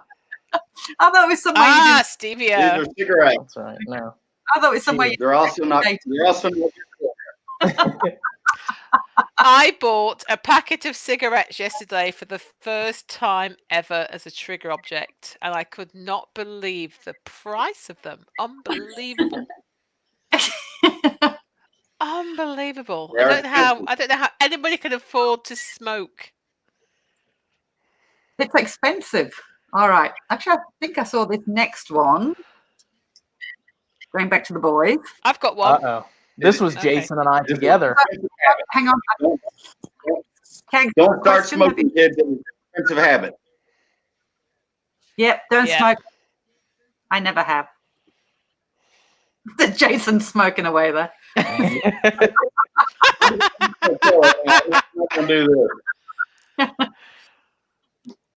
All right, so this is the next one. Oh, okay.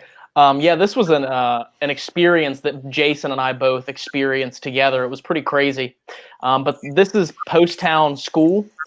It's an elementary school, so it's just, you know, the youngest kids, as soon as they are of age to go to school in America, they go to elementary school, and that's what this was for close to 100 years, I think.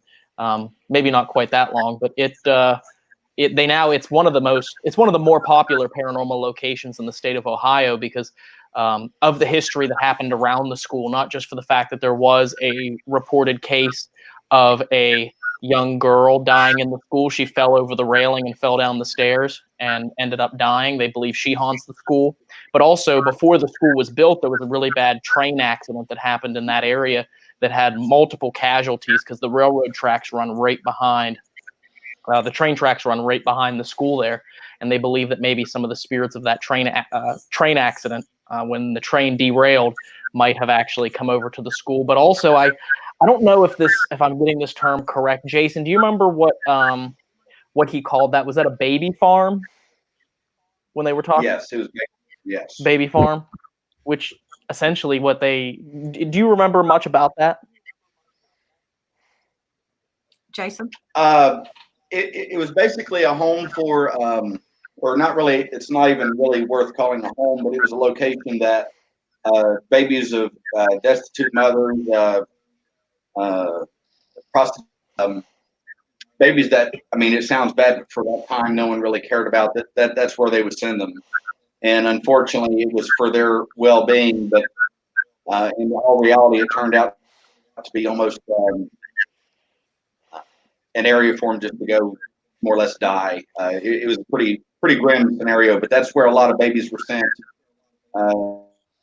Innocent babies, I mean, as you know, innocent lives, and unfortunately, a lot of people passed away there. Yeah. And but this particular clip that we sent was of a certain spirit.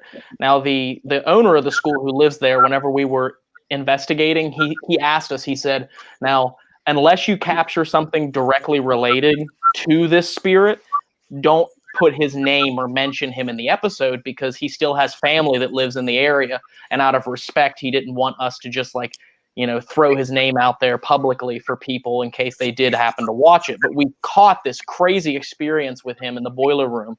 It was a janitor that worked at the school. While he was employed at the school, his trailer, he lived just down the road in a trailer. His trailer caught fire and he actually burnt to death in his trailer. And they believe that he, instead of staying on the land where the trailer was, since it was gone, he came to the school, which is where he worked, and he loved to come to work, apparently. He loved working at the school. His name was Lou. And what's interesting about Lou is Jason and I went to the boiler room of the school to try and talk to Lou because they said that's where he would hang out when he didn't have much work to do that day. And so I was using the spirit box, and we actually came in contact with Lou, and it was pretty crazy. Still to this day, one of the coolest spirit box interactions I've ever had. So, okay. So I'll remember to change the screen over this time. That's right. And you can skip forward here if you want. Let me see where this starts because I may have put a little bit too much time. Yeah, it's 2 minutes. Let me see where to start this. Because like I said, I feel bad that I sent over clips that were so long. Well, that's all right. We can just play it all. I'm sure people... The nice thing, it's casual today, so these people can come and go if they like, who are watching. If they've got sick of us, then they can all go. If the new people are coming in. We have gone just about for the 2 hours. Are you guys all right hanging back for a little bit longer? Mm-hmm. Through this? Sure. Absolutely. Yeah? Because it must be getting late. It's not like we can go anywhere. No, I'm not gonna let them. They're stuck in these little boxes. Hang on. That's right. Hey, get going.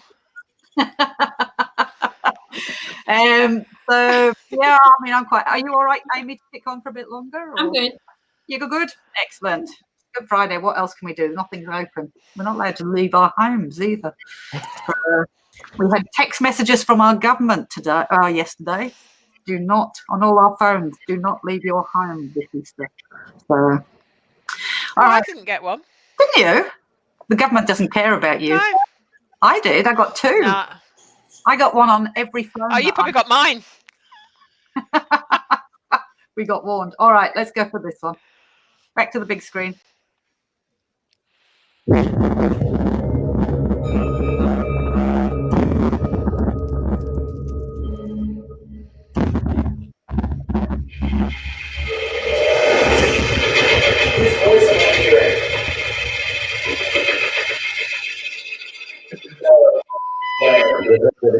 Again. You heard the man's voice? Yes, the 3rd time. Do you know what it just said? What? It just said Lou. It said Lou? It said Lou. Lou, are you here with us? Lou, are you with us? Whose voice am I hearing? Whose voice am I hearing? Whose voice am I hearing? Lou, do you need help? Same thing. Oh my gosh. That's the exact same thing you just heard. Do you not know? Or are you happy here?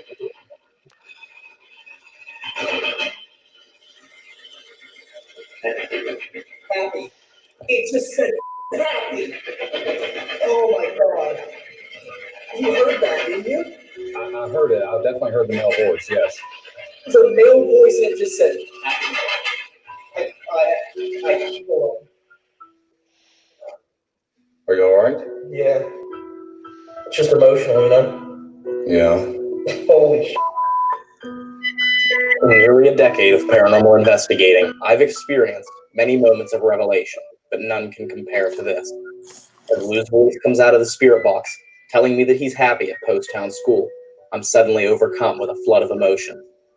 It's as if I can feel the emotional impact of this one word uttered to us from the other side. This one word changed my perspective on life and death forever.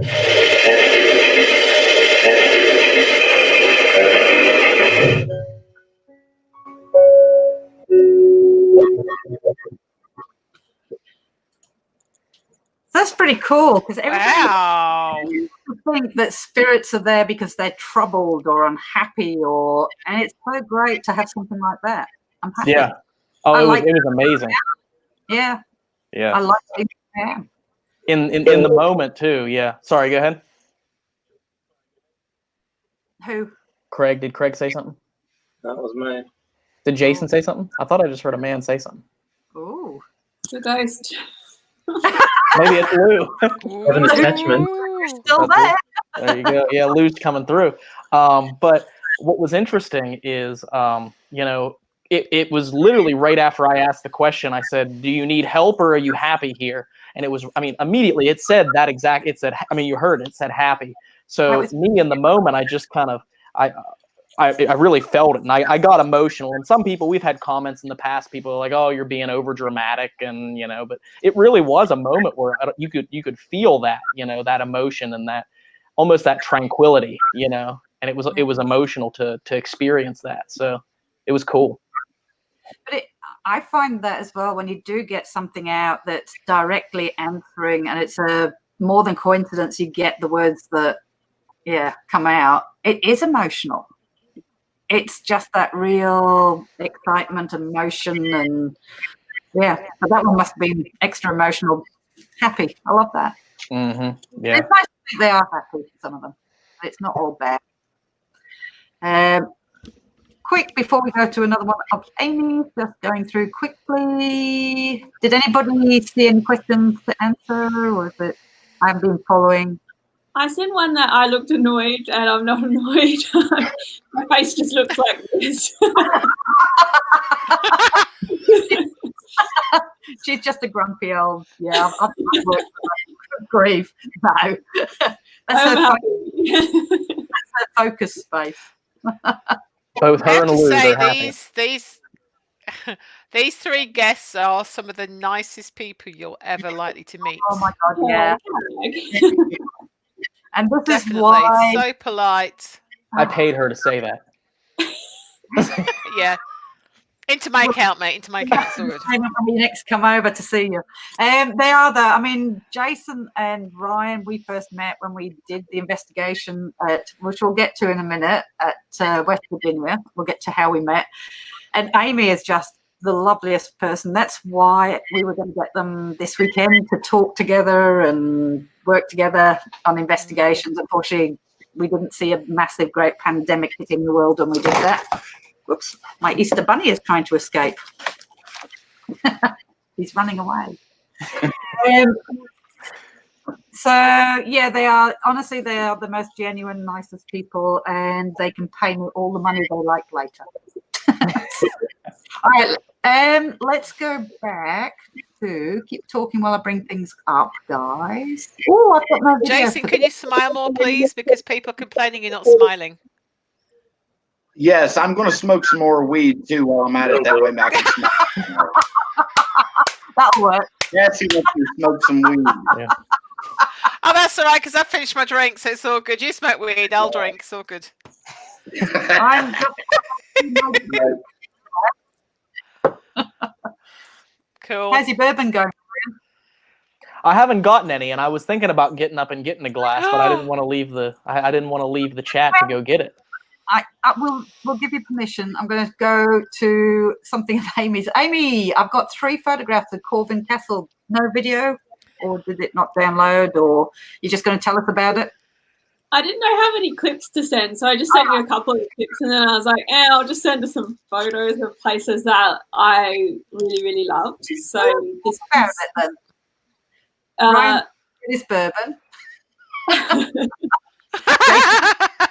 going to talk about this place all day. So this is one of the most magnificent castles in the world you'll ever see. It's in Hangout in Romania. So this shot here, this doesn't look like much because you see how magnificent the castle looks. This is a dungeon underneath the castle where Vlad Tepes is said to have been locked up for years, and where he was driven insane and started drinking blood by feasting on rats down there. You don't know who Vlad Tepes is. He is better known as Vlad the Impaler, or the inspiration for Bram Stoker's Dracula. So this was like one of the places where I was like, I'm going to Romania and I'm friggin' chasing the ghost of Dracula all over the country. So we went to lots of castles and places, but that is one place where his ghost is said to be, like down there. This was just the courtyard of the actual castle, and it's really cool because this is actually a filming location for the movie The Nun, which is part of the Conjuring franchise. But this place has a lot of ghostly legends of its own, and I think I sent one more photo, and it's just the most, yeah, like that just looks like a fairy tale castle to me. But it's a real place. So I don't know anyone else's feelings on that. But we went and visited. We could only get in there during the day, and we did little investigation sort of stuff.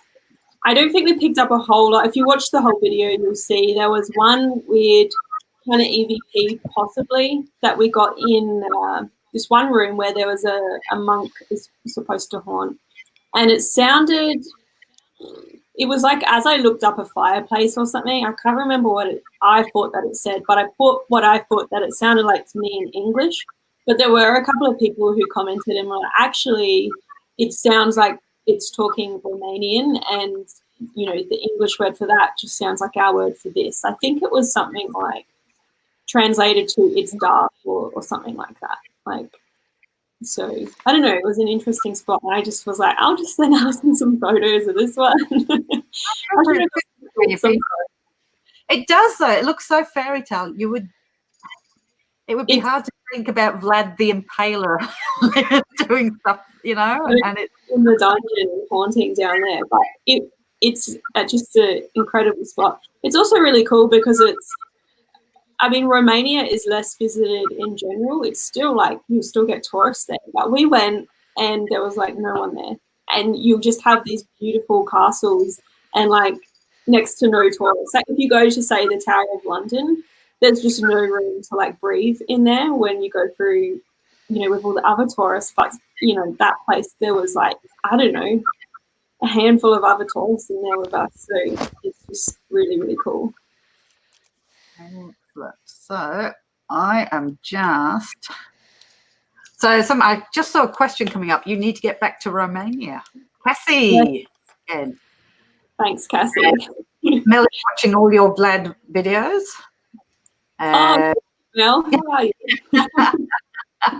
Yeah, Romania is, I mean, besides Australia, a bit biased there, but that's my favourite country in the world. Out of all the places that I visited, that was just like the most like laid back, chill people with, you know, next to no tourists, and so many cool locations and castles and ghost stories and like vampire legends. It was the best. Jared will agree with me as well.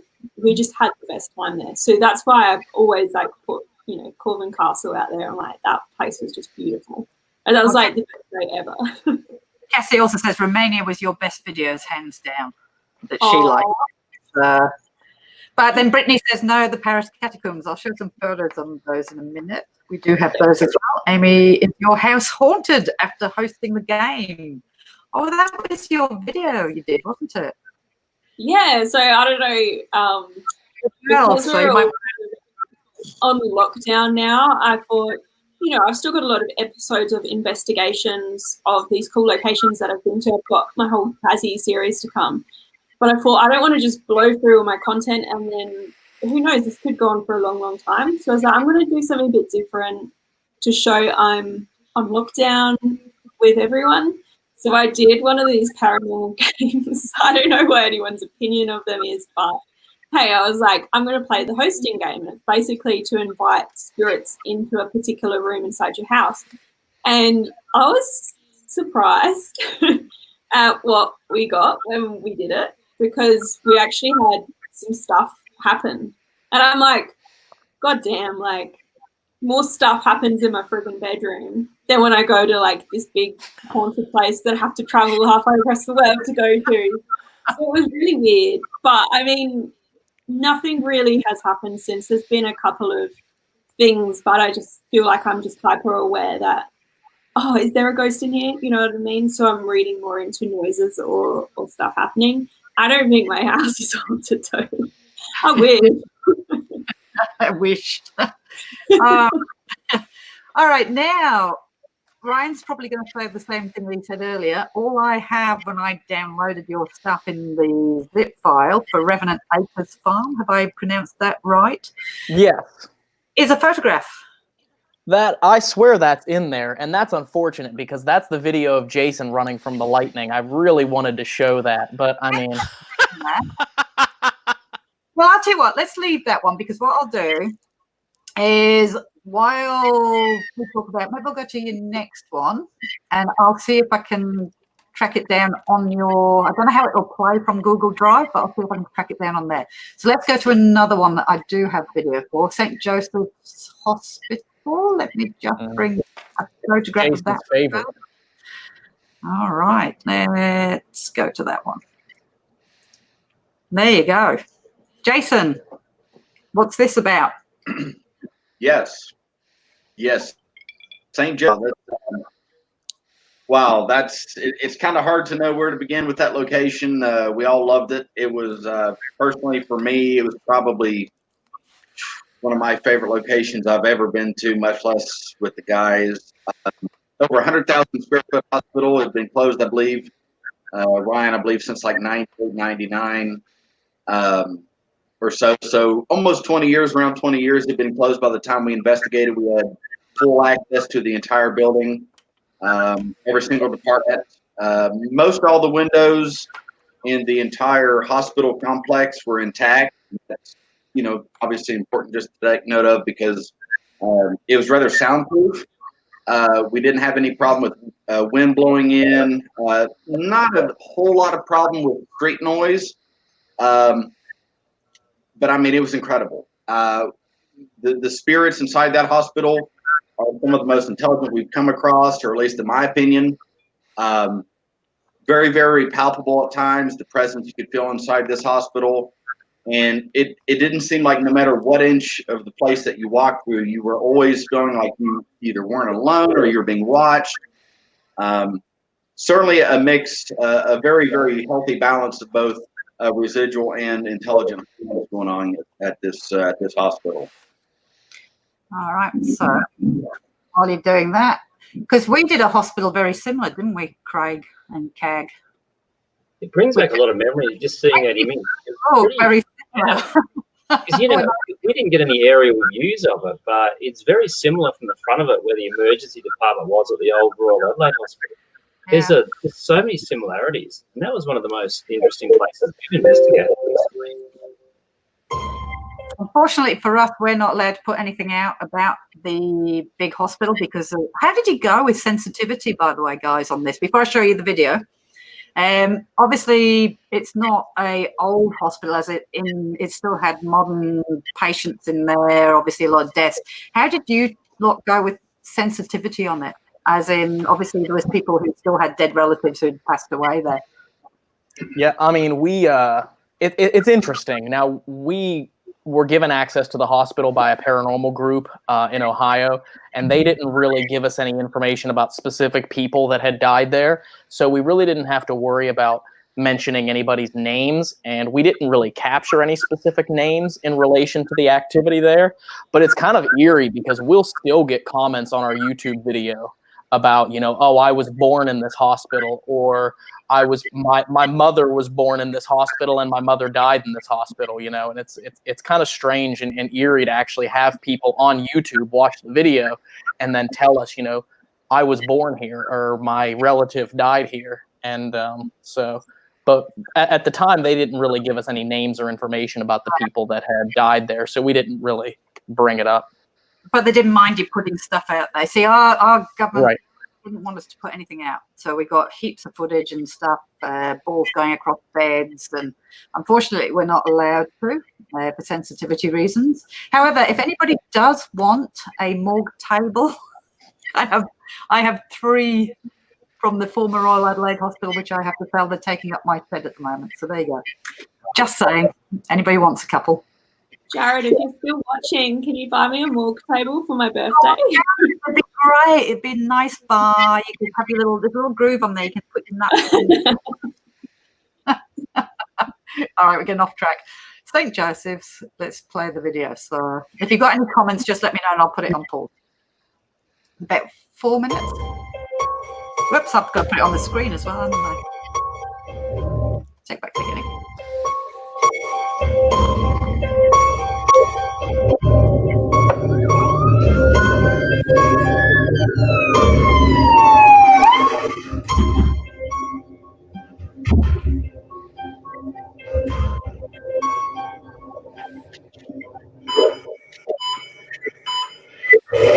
The next segment of audio is probably the creepiest we've presented from this abandonment session. In a quiet and empty hospital, it sounds like two people speaking to each other.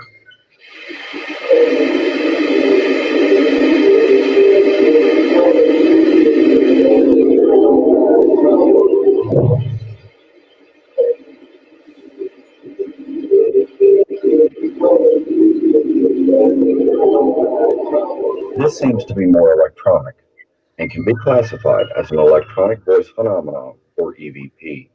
It's exciting to hear the spirits of this hospital speaking so early on in the investigation.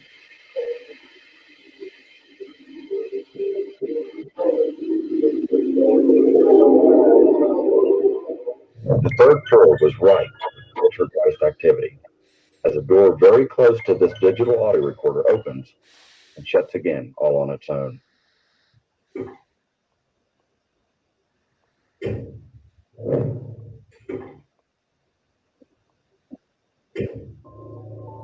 It's one thing for a spirit to have energy to speak or to knock, but when objects are physically moving, it can be exhilarating.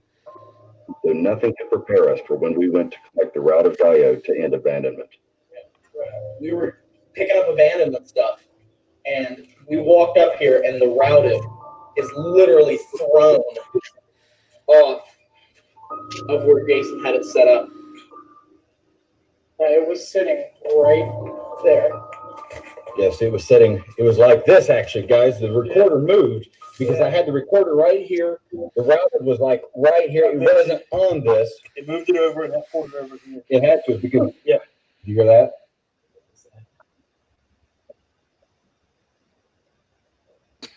Wow, you hear that water? That might be water because that carpet's wet. Okay, it could be. Let's go round up, man. That is. Yeah. You had it sitting just like this. Basically, whenever I set it up, I wanted this to be, I always try to keep this as far away from the recorder as possible. Cut down on interference. I had it like that, and then we walk in. It was on the ground. Yeah. And you saw where it was. I mean, in the video, it's laying down here. Yep. And we just walked up here. We were on the other side grabbing other stuff for abandonment. We hadn't even been over here. Yeah, all the way on the other side of that building. And somehow, in the time that we were gone, this routive had to have been picked up. And even then, if I drop it, it does that. Look, it won't even slide.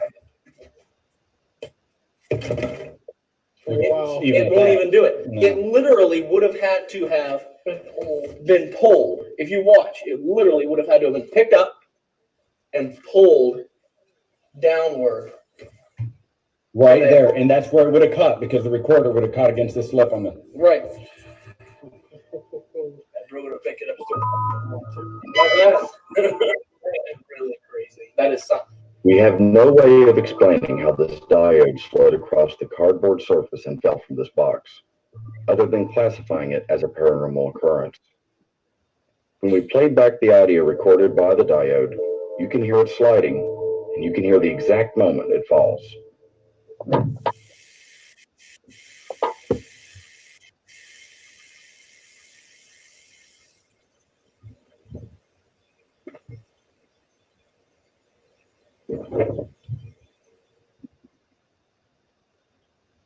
Cool.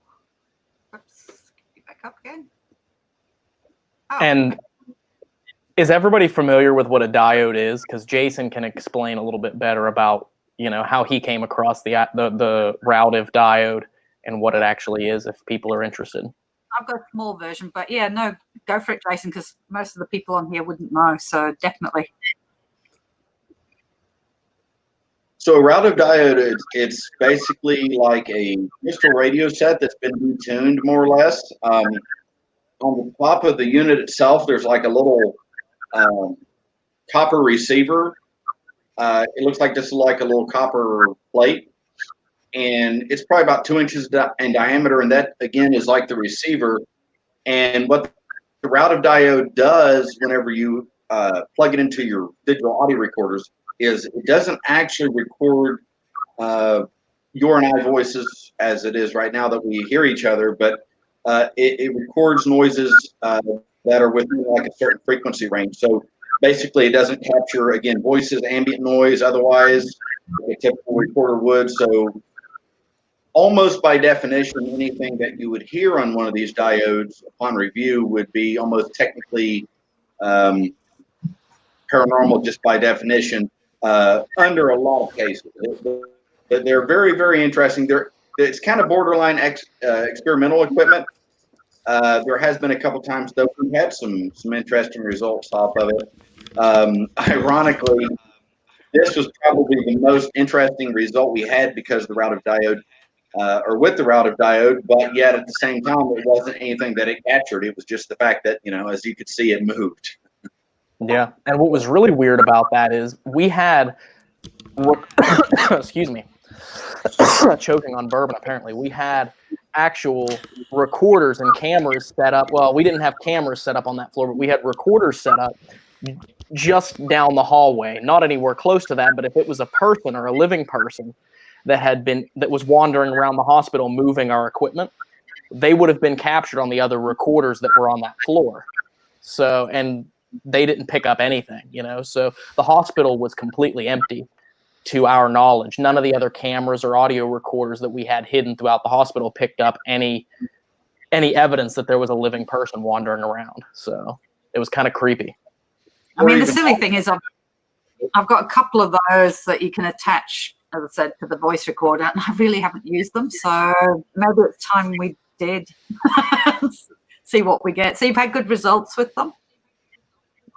Yeah, I mean, we haven't really caught any discernible voices that have messages, but we've picked up mumbling, and then of course that.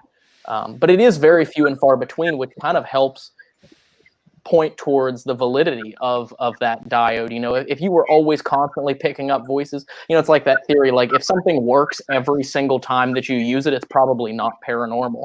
There's a lot of equipment out there that people use for instant gratification, some digital voice recorders that they say will record EVPs every single time. And kind of like a rule to go by is if it picks up something every single time, chances are it's probably not paranormal. So the fact that we very rarely pick something up with it kind of points to the fact that it's kind of, it could be pretty valid. All right, well, we're going to go back to Amy's Crypt and Eden Hotel. This looks really creepy. Yeah. Can I just say I love your photography, Amy? Sorry, I don't mean to interrupt you, but your photography is amazing. Oh, thanks. I've been trying to learn more and teach myself as I go, because I put all my photos on my website where I write. So I definitely edit them to be more creepy. Mm-hmm. But the Eden Hotel is a really interesting spot. So this is an abandoned hotel in Argentina, and it was it was owned by a wealthy German couple who were heavily involved with the Nazi party. So this is me on the roof, which I don't think we were supposed to go up there. But no, it's really, really interesting. It's supposed to be haunted by a little girl who is said to be the daughter of I think they were called the Einhorns or something, the couple that owned the building. But then there's a lot of other spirits that occupy this space as well. And I've sent over a clip to play. And this is one of the weirdest EVPs, I guess, we've ever kind of captured. So we were doing a spirit box upstairs, and I felt as though I seen something walk past one of the shuttered windows to my side.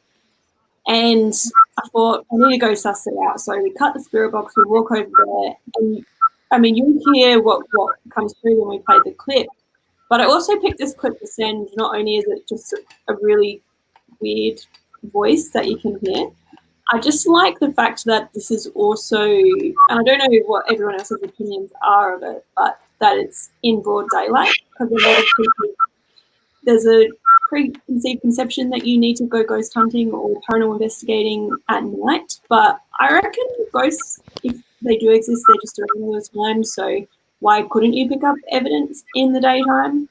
So I think that this is interesting for that as well. So all right. I'll give it a play.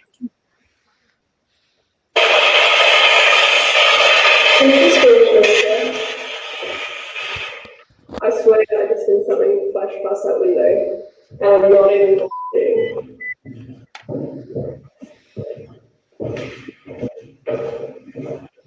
Hello?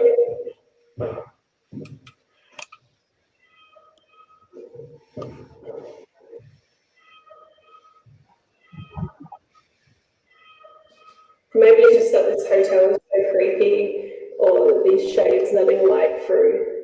Plus there's heaps of window here, so there's lots of banging doors and sound and stuff going on. Maybe it's All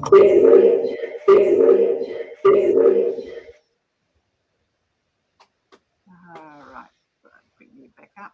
That creature was very clear. Yeah. Yeah, and it's interesting because to me it sounds like it says creature, and then people are like, why are you hearing an English word in Argentina, you know? And I'm like, well, I mean, it is in Argentina, but it's also a place that's primarily was occupied by German people. So I'm like, I don't know if that makes sense in any of the other like languages. The weird cry as well that we heard before it, I don't know what that was. I don't remember hearing it in the moment, but there was a lot of wind and stuff up there, so maybe it was one of the shutters screeching. Because I'm still not sure what that is either, but the creature is the thing that gets me more. Like it really sounds like there's a second woman there, because it can't be me because I'm talking as it comes, sort of as it comes through, and it doesn't sound like Jared. So I don't know. It's a weird one, and I also think it's interesting too, because then there's the whole debate where, you know, I go to all these different countries and it's not always English-speaking countries. So I'm like, how do I talk to the spirits? So I'll always do my best to try and talk a little bit of the native, you know, language, the native tongue. Not very good at it, but I try. And people are like, oh, you know, ghosts can understand any language. They talk to you in energy. So that's another interesting debate about this as well, like what people think about that, you know. Yeah. Somebody just said about the length of the live stream. It's a long one. Yes, it is. This was to say to people who are still watching, I know we said 2 hours, but it was always about an afternoon where people can drop in, drop out, do whatever. It's just a hangout for the afternoon more than anything. So as long as these guys are happy to keep going, we've only got 2 more spots. In fact, 1 more spot for Paranormal Quest, which is my favourite place, which is West Virginia Penitentiary. And I think with Amy, we've just got the catacombs to talk about the show. So actually, we might finish with the catacombs. I did not finish, but let's do the photographs for that while we've got you there, and then we'll go in, because I know West Virginia is going to be a long one, Ryan. But you can say that again. It's going to be a long one. Extremely interesting, and I'm going to stop it in between so that Ryan can actually give us more information on what we're looking at. So, all right, let's just go to the catacombs first. And the Skiradin. Sorry, Amy, we've got the Skiradin as well. I forgot that I did that. You didn't send any video for the Skiradin, I don't think. I didn't send video. I sent a bunch of bits.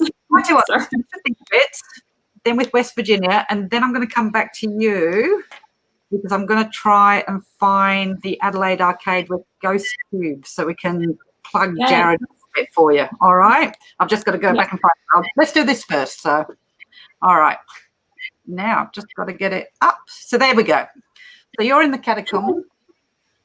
Yeah, so when we were in Paris, I went to visit the tourist side of the catacombs, which is amazing. But then we also found our way into the part that you're not supposed to go in. So that was really, really interesting. It was cool because not that many people get to just go in there. It's not that easy to find someone to take you. So that was quite an adventure. And this is just one of that previous photo was like this weird skeleton thing that someone had made out of the bones. It was like a spider almost, like a human crab. I don't know. It's kind of a bit sick, but that was just one of the interesting things that we kind of found down there. I just wanted to show some photos of this one because I feel so fortunate to have been able to go down there. And it was also one of the hardest things that we've had to do on Amy's Crypt, where just to navigate to where the bones were, it probably took us, I don't know, an hour and a half to 2 hours just of going through tunnels to find the bones. And the tunnel system down there is just so expansive and crazy. You could get lost and die so easily, like super dangerous. But you're walking on bones there. Some areas you kind of have to go over the bones to get to places. So I know, like, obviously that's a bit sensitive, but we did our best to kind of steer around the bones. But as you can see, there are people that go down there, and the weird crab spider that you've seen before was one of the things that people have made from the bones. But there's also, which is you see in my video, there's an entire throne made of bones. It's like a huge chair. Like, so many people have gone down there and made this stuff.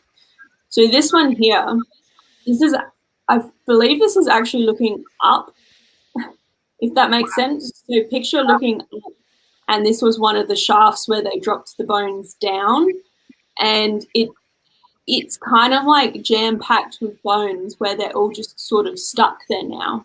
So you have to kind of go under this one to look up to see them. And that was probably the scariest part, where, you know, our guide's like, yeah, go in there and then look up and do not touch anything, because if you move something, maybe that will fall on you. I was like, what?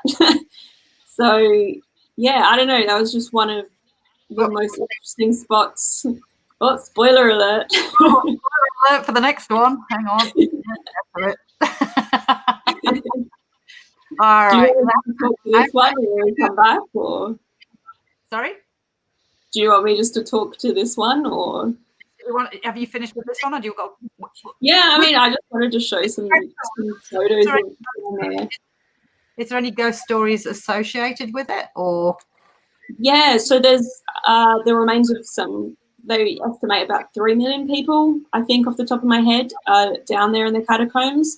So people say it's incredibly haunted because of that. You know, during times such as the Black Plague, all of the cemeteries in Paris were just overflowing. Literally, like, there's stories of the walls breaking and then bones and human remains spilling out, you know, if they had heavy rain onto roads. So they moved all of the bones into these pre-existing ancient mining networks under the city. So these tunnels were already there before the bones were there. And because, you know, the whole story, spirits being disturbed and moved with their bones, like, they're supposed to haunt it. But then there's also a story about, I forget the guy's name, it'll come to me. A man who worked at a hospital, and he was like the caretaker of the hospital. He went down into the catacombs because he had a key to access the hospital's basement and stuff. And he went down, I believe he was looking for a secret alcohol stash that was rumored to be down there or something. I hope I'm not getting the story wrong. But he goes down, explores with just a candle. That freaks me out. The candle goes out and he has no light, and he cannot get out, and he dies there. And his body was found many years later, and he was identified by the hospital keys that he had on his person. And he's still down there now. They've just walled him up with all of, you know, the other bones and stuff that were left in the catacombs. But he's actually supposed to haunt the place too.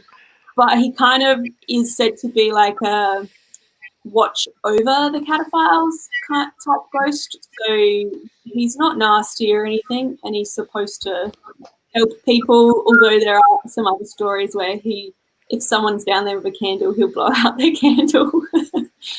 So, yes, interesting legends about it down there. And I think it's just fascinating because there's not many places in the world that are like this. All right, so we'll finish for you. Well, we won't, because we'll get the Adelaide Arcade up on YouTube. GhostTube. I keep calling it YouTube and it's GhostTube. Sorry, Jared. And I know Jared's got a plug there. Shameless plug. But that's what it's there for. All right, so this place I'm really interested in. Again, we've got no video footage from it. The Scariest. And the reason I'm so interested in this one is Cag and me were booked in for 2 nights there. And apparently they go home and leave you with the whole hotel for the whole night, which is what he was going to do. Yeah. And that looks like a hanging rope there, Amy. That is it. So the history behind it is quite interesting. Yeah, this is the Scariest Inn or Scariest Mountain in Wales. It's one of the oldest pubs or inns there. The age of it, depending on who you talk to with the history, it varies. But, I think that parts of it date back like 900 years or something. So it's very old. But it was also, as well as being a pub and inn, it was a courthouse at the top levels of the building. And there was also a lot of hangings that took place there. So this is the staircase, and you can kind of see the noose there, as well as my favourite guy in the corner, which I hope he's still there when you guys go visit the Cag and Alison. Like, he's so creepy. But yeah, the hangings, far out. How many hangings were there? There was a lot. And they still have the original hanging beam there, and you can see the wear and tear on the wood. So it's very eerie for that. But there's a lot of spirits said to be here and a lot of different stories. One of the spirits, Fanny Price, is in one of the rooms upstairs. And yeah, we got a really cool spirit box response, which could have been Fanny. I don't know who it was, but I asked, I should have put a clip in. I asked something along the lines of how many spirits are in the inn with us. And we got a response like straight off the bat, right away. And it said, I think I might get the number wrong from memory, but I think it said 7. And it was a female voice, like, came through right away. And that was like instant chills. That was really cool. But you ladies are going to have a ball there. He's been very good. He's put it in credit for us for when we go back. I think he was looking forward to it, wasn't he, Cag? Oh, that's good. They're really, really lovely. Really lovely. He seemed lovely. Cag was in communication with him, so we can't wait. We thought we'd do 2 nights, not just one, because it's like, hey, we got a whole pub to ourselves. Yeah, it's so, good. All right, so let's go to the last one, which is my favourite place in America. I'm going to say it. We're like you. We go to a place, we'll investigate overseas, and then generally we'll move on because we've got it ticked off our list. So it's ticked off the bucket list. But there is something about the West Virginia Penitentiary that just keeps drawing us back. We were going to do it a 3rd time this year, but that's been thwarted a little bit. I don't know if that'll happen in August. I can't see it settling before then. It's where we first met Jason and Ryan. Actually, we haven't met Ryan at the very beginning. We didn't know who you were, but Jason came out in his uniform when we turned up. There's just Cag and me there. And we turned up with our equipment, and Jason, kind of that lovely voice. Evening. Go on, Jason, say it. Evening, ma'am. Yeah. You got to say it. Yeah. And he was so polite, but he was looking past us, wasn't he, Cag? He was like looking kind of over our shoulders like this, going, is there any more of your team coming? It's like, no, we're it. So, and it went off. Jason was taking us on a little tour, and Jason is an amazing tour guide. I'm going to say this. He really is. I've got snippets on, I think, the first penitentiary one I put up. He is just an amazing tour guide. so full of knowledge. And we went past the medical area, didn't we? And Cag heard a cough, and we kind of went in there, and all hell broke loose in this place, to the point where we had to go live straight away because we were going to miss it otherwise.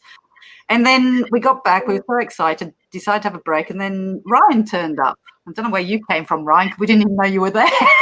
Ryan sort of turned up in the shop, and it's like, oh, I'm a paranormal investigator here. And it's like, oh, great, you know. And it's just been a great, we kind of became friends, didn't we? You came to Licking with us. We've done this again, and it's kind of how all this began. And they were so good. In fact, they were so amazing as hosts and such lovely guys that that's why I wanted to bring them over to Australia. And I wanted you lot over here in Australia to share what these guys have on offer. And it's such a shame it didn't happen at the time it is, but it will happen. Their flights are on suspension, but as soon as all this clears, they're getting on that plane and coming over. But just lovely people. But the penitentiary just brings us back over and over again. So I am going to bring up a photo of it. So I'm going to let you kind of, there it is. A brief overview. I guess we have talked about it a little bit, but how old is this penitentiary? Go ahead, Jason, because I have a feeling that once we get into the video, I'm going to be interjecting a lot because I know what's coming up next. So I'll let you give a little bit of history about it here. And Jason is such a good guide with the history. So there you go. Well, I appreciate that. Make my my cheeks all rosy red all of a sudden. He looks good in uniform as well. Looks the part. The penitentiary, the former West Virginia State Penitentiary, was open for 129 years. It actually opened back in 1866, not too long after the end of the Civil War here in this area. In West Virginia, at least. And it stayed open again for 129 years until March of 1995. This was the only maximum security facility, the only maximum security facility in West Virginia during that time that it was open. For around 700 inmates or so. One of the many, many problems that they had here at the penitentiary was overcrowding. At the time of peak overcrowding back in the 30s, they had a little over 2,700 inmates. So it was almost 4 times the official rated capacity of 700. So they had a lot of tensions and violence directly related to the overcrowding. But for the rest of the operation, it really was known for no other reason as being one of the most violent institutions in America. They had 998 documented deaths at the Moundsville Penitentiary. Just to kind of put that into perspective for people familiar with the correctional facilities, the prisons in the U.S., Alcatraz, the Alcatraz Federal Prison, they had 28 documented deaths. So, of course, that was in 36 years of operation. But 998 documented deaths in 129 years of operation. And again, that is just documented. We can only estimate right now that the undocumented deaths inside the penitentiary at least are 300 to 400 plus, both from 94 executions, both by hanging and electrocution, dozens and dozens of very, very brutal and violent murders, unfortunately dozens of suicides, and obviously, you know, you're going to have your hundreds of natural deaths as well, as you would with any institution. But obviously, yeah, I can't say enough about the penitentiary, but an incredible location with history and just the paranormal. It's phenomenal. Absolutely. And Brittany, I'm just going to say, Brittany says, I'm sure they're redeemable. All the tickets that we sold for your event, they're not lost. They're just on hold. So hold on to the tickets. They'll still be relevant when they do come over. So what we're going to do, all we're going to do is change your date. That's all. So your tickets are all relevant. Hold on to them. The events are still sold out on some of those events. You still have those tickets. So you've lost nothing. These guys are coming over. It's just everything's on a hibernation. Is that the best way to put it? Everything's hibernating until such time that you come back. All right, this is a little bit of a long clip. It is, and I decided to start this clip with it's great. What's interesting about the first part of this clip is I actually included some real news footage of some of the most violent points of the penitentiary. Like I included news footage from a riot that took place here in 1973, and also up until the closing years of the prison, I included some news footage talking about how terribly violent the prison was, as well as how terrible the conditions were that they had to endure up until 1995. So we'll watch through the news footage, and then we'll pause it, and I'll talk a little bit more, and then we'll watch that and pause it again. And okay, I will change my screen. I'm trying to remember to do that. The south wing of the Mansville Penitentiary, where some 200 out of the 500 to 600 inmates at the prison are holding 5 hostages. Since taking over, Warden Gary Hendrick has seen a half a dozen murders and a riot in a single year. The troubling 19th century prison would be a difficult job for anyone. Roberts and the other inmates were shouting at us. He said they wanted more than anything that the public to be aware that they were tired of the lies and the lies and the lies they got. This institution already has enough problems with a younger, more violent crop of prisoners, and a prison in such bad shape, many parts of it have already been condemned. Well, we were all down there with buildings. One of the men, one night security, and he had a knife on him, searching the island. They took him to trial. He stepped on the ass slightly, very slightly. He's not one of them that's down there now, by the way. But the potential for trouble remains, especially in North Hall, where the most violent troublemakers are kept. The prisoners, according to newsmen who talked with them, are mad about being in solitary confinement since October. Just what the so-called minimal demands are, we don't know. Brownsville remains the nightmare of the state's prison system. It won't go away. But it may take more violence and court action before the Mountain State faces its ugly bad dream. okay, pause it there. Everybody that was in here, no matter what side you were on, was basically scarred for life for everything that you saw, went through in here. What used to, would say, turn your stomach. Couldn't imagine seeing something like that.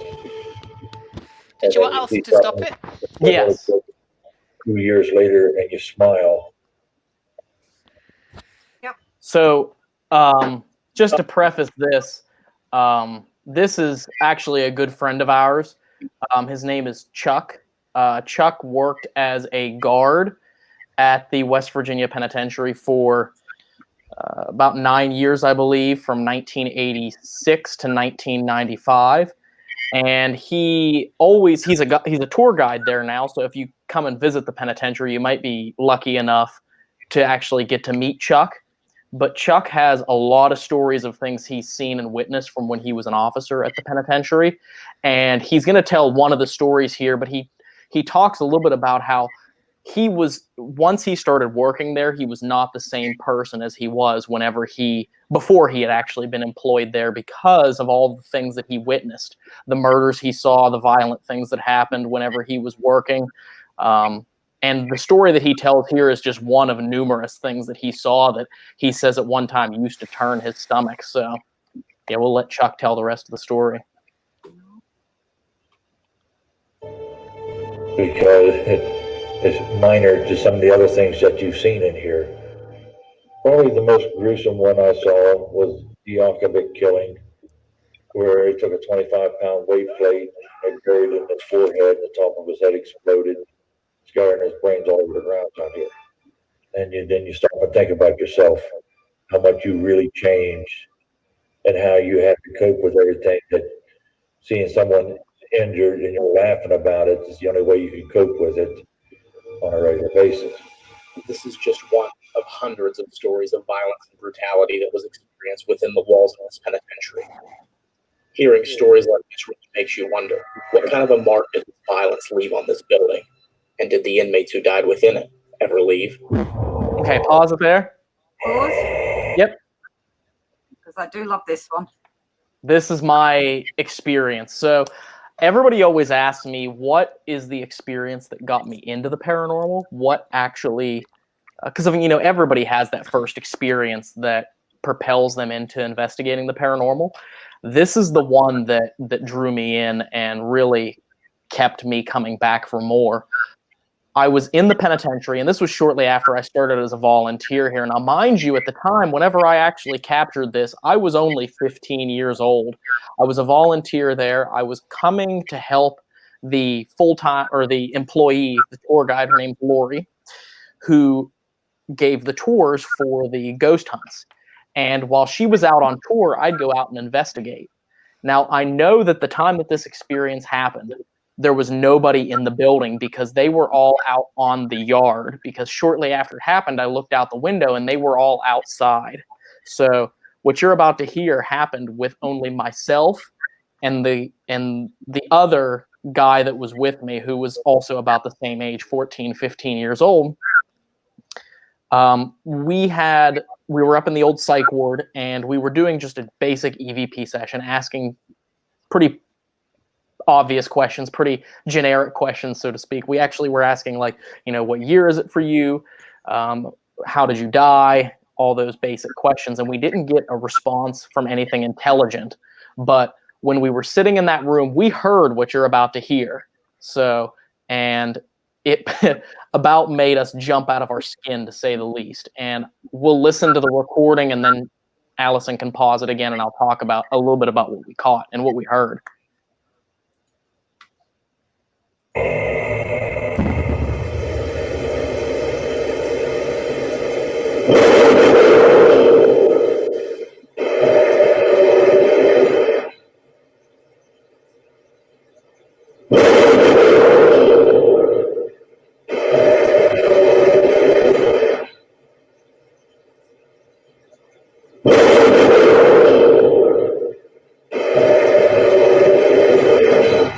Okay, pause it there.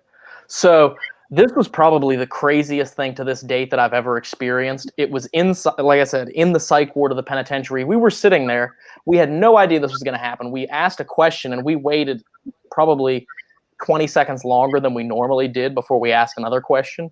And that is what we heard. We heard that gunshot, that really loud, percussive sound that came out of the darkness, as we were literally just sitting there in the corner. And we had no warning that this was going to happen.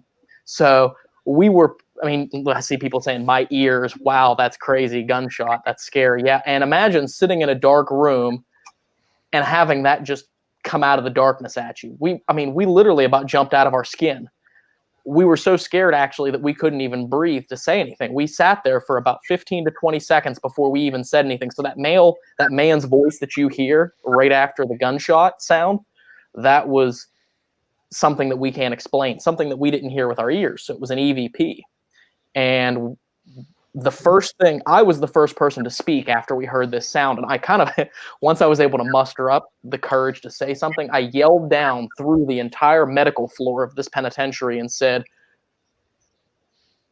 well, I basically said, is there anybody down there, in so few words? And nobody answered. So at that point, we jumped up, ran over, grabbed the recorder, and we left. And it wasn't until later we listened back and realized that we'd caught the EVP and everything. But that was probably the craziest thing that's ever happened to me. And I can say for sure that's the reason why I still investigate today. And I have the waveform from that sound file you just heard. That's what this tattoo is right here on my arm. That's the audio waveform of that gunshot EVP that I captured. So I always have that on my body for the rest of my life to remind me why I come back and continue to go to these haunted places. So, but that's the craziest experience I've ever had. Pretty loud. Yeah. All right. So. Oh, this right here. This is before you play. This is Johnny Verton. Johnny Verton was an inmate at the penitentiary for 8 years or so. And this is his story about how he almost killed a man inside the penitentiary. He's actually a pastor at a church now. So he turned his life around and he is not breaking the law. He's not violent anymore. But this is his story about how life in the penitentiary affected him negatively. All right. I have watched this. Yeah. And do have a question, Mm-hmm. and everybody else probably will when they watch it as well. He talks about what. Now, I don't know whether he means it literally or whether he means it not, but whatever's there, the spirit of the place, seems to make people do this. Mm-hmm. Is that a literal thing, or was he just being the whole of the jail just makes you want to do this? Well, see, when I listen to him talk about that, there's different ways that I interpret it. I think he means that the spirit of the prison, the type of attitude that the other inmates had, the type of things that they were subjected to, changes a person. You know, you become violent, you become hardened to the things that are around you. But to him, it was literal. To him, being a pastor, being a very straightforward Christian man, he literally thinks there are demons inside this building that influence the actions of the inmates. And he thinks that these demons influence people to commit crimes that they would not normally do. So it really depends on the perspective of who is listening to the story. Okay, do you think it could? What's your views on it? If you've got enough death and violence in a place, do you think that can, what's your views on, do you think it can influence? I definitely wouldn't say that it can't. That's it's for an sure. interesting thing to think about, and I only thought about that when he actually was talking, when I was watching it earlier. All right, well, I'll let people watch it, and we can always come back to it. That prison held spirits that are much stronger than men, and you know, for whatever reason, they would hang out there. I don't know, but they did. They did. They affected men's lives. They affected my life, and I would just tell you, when I went to prison, I wasn't a violent man. I wasn't. I mean, I felt like I was a pretty good kid. Right. I was making passing grades in school as a senior. I got with the wrong group. Person, let's say, and it affected me. Right. But when I went to prison, by the time I got out of there, I literally had murder in my heart. I mean, just let me just tell you another story. Okay. This happened on 2A. Okay. And I think I was in about cell 17 or 18, and God knows just the truth. And I was going to kill a man, and I won't even mention his name, because to this day, he does not know. Right. I had a bucket bail off an institutional bucket that had 3 wheels on it, big old buckets you roll around.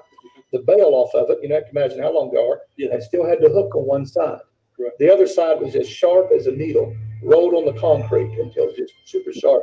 And then a wet wash rag wrapped around it to my fingerprints, made a print so I wouldn't lose it.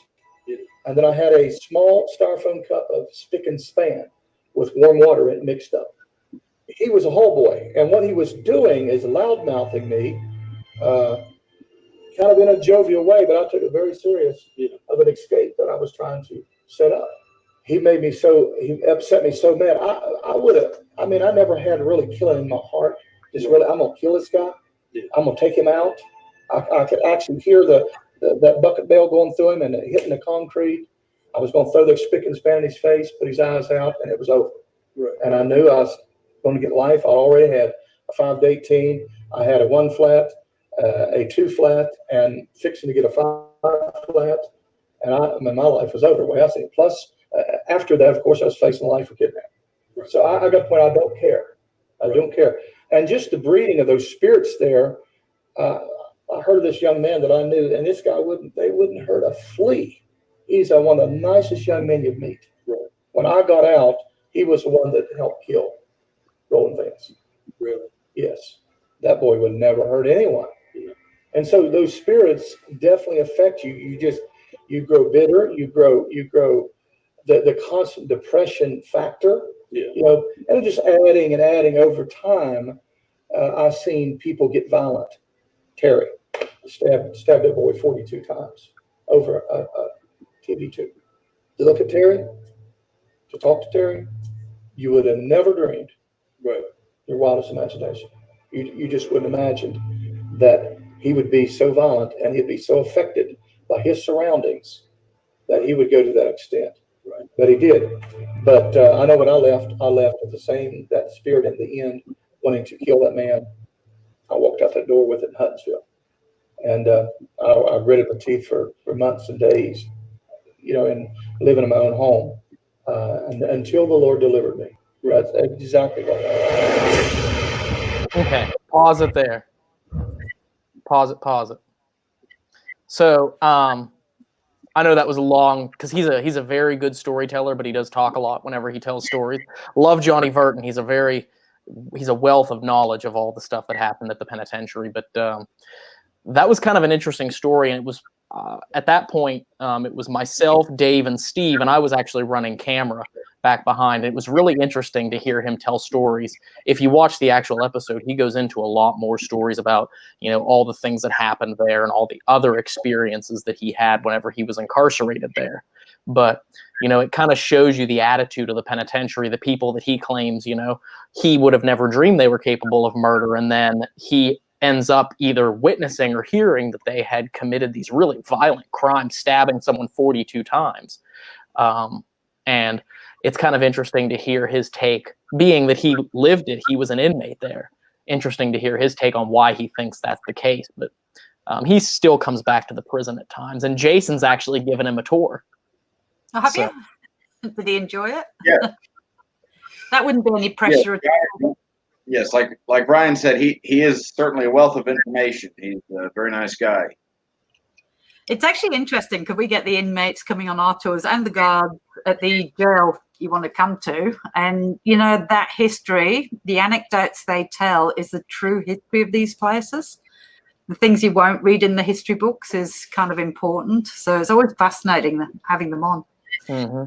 Now, this one's Red. So we talked about Red earlier, was murdered at the prison. He was a gang leader of the Aryan Brotherhood, stabbed 37 times in his cell. The guy that is investigating with me in this clip, his name is Russ. Russ contacted us about 4 or 5 years ago, and at the time he had what he believed to be terminal cancer. So he said basically that he wanted to go on a ghost hunt, a legitimate ghost hunt, just in case he were to pass away. Luckily, he survived, and he still actually is doing well at this point, almost 5 years later. But I took him into Red Cell because one thing that he made very clear to us is that he was in prison for a lot of his life. He had just gotten out of prison and changed his ways, got married, had a daughter, but he knew what it was like to be locked up in an institution like this. So I was interested to see what would happen if he went down and talked to Red, and this is what happened. Okay, change screen. So, Red, I was going to play a little harmonica for you. I heard you're pretty good on the harmonica. I'm not real good on the harmonica, but bam. I saw that. Is that cool? Boom. Red. Okay. Would you like it if I played the harmonica? Okay. If the answer is yes to playing the harmonica, will you light it up, please? Okay. There. Okay. All right. I'll play my harmonica. All right. Can I sit on your bunk to play? Do you mind if I sit on your bunk, Red, and play the harmonica?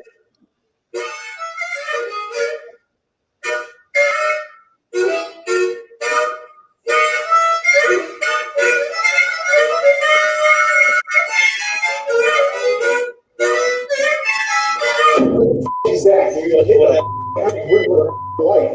It's on your head. What happened? Oh, dude, there was a dark, it was darker than dark, right in front of me. Whoa. It was like I was playing and I opened my eyes and I looked up and it was like right in front of you? But it was just black.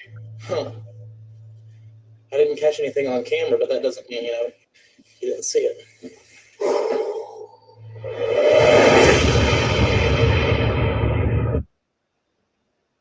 Okay, yeah, that was kind of interesting because he freaked out. I mean, it was kind of crazy to see someone who has been in prison and has seen a lot of things in his life actually have that reaction. And he swears that when he opened his eyes, there was something standing in front of him, what he described as a shadow figure, which is the perfect segue into this. The Shadow Man, probably one of the most famous photographs ever captured at the West Virginia Penitentiary, and one of the most famous examples of a shadow figure probably ever captured in the history of paranormal investigating. And Dave Gear, his mom, Polly Gear, is the one who captured this picture. So we wanted to go in and kind of test the photograph, and we went in 11 years to the day on the anniversary of her taking the photograph. We went into the penitentiary to investigate that hallway where she actually captured the picture. And this is what happened. You'll kind of see, you'll get to see the picture in this clip and get a little information about it. In May of 2004, Polly Gear captured the famous Shadow Man photograph. Many paranormal investigators are in agreement that this photo is one of the most compelling pieces of evidence of shadow figures ever captured. But some people aren't convinced that this photo is credible. Some people claim it to be the shadow of Polly Gear herself, while others claim it to be someone standing at the end of the hallway. There it is.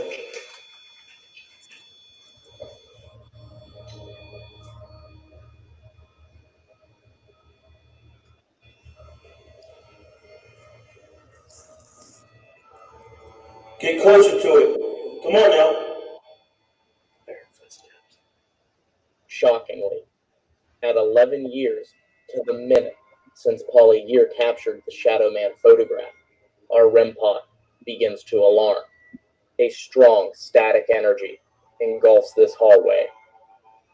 Could this be the same spirit that Polly captured in the photograph? And could we be feeling its energy right now? Please step away.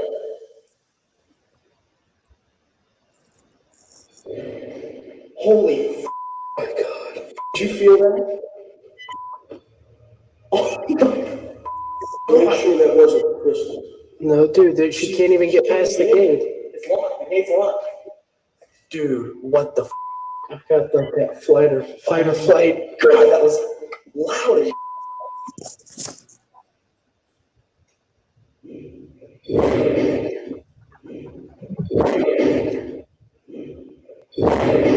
holy oh my God. Are we gonna camera on that for at least another half hour, 40 minutes? Yeah.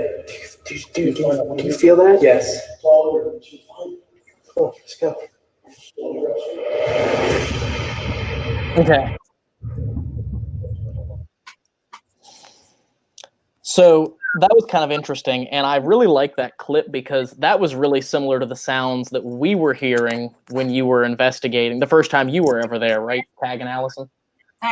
Those were loud sounds that we were getting. We didn't get them as loud the second time we went. Right. So, but yeah, it reminded me that the sounds that we were getting when you were there really reminded me of the sounds that we captured that night. So that was pretty crazy. Not only the sound, but also the REM pod going off. Because I'm not even kidding you when I say that was 11 years to the minute. I mean, I checked my watch at the exact time that started going off. It was 11 years to the minute that Polly captured that picture. The REM pod started going off, and the REM pod was sitting right where the figure was standing in the photograph, which was pretty crazy.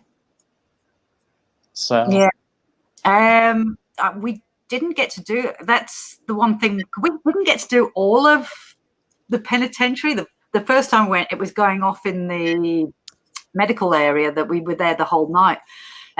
Still got that hallway to do where the shadow was caught. So we've got unfinished business. We have to come back, don't we? All right, next bit. Child. Yep. So a child, why? I'll put this and then you can answer it afterwards, just in case you answer it in the video. Hang on. Yep. Last little bit, I think 1 minute 38. Yep. What'd you hear, Steve? It was hair moving or something.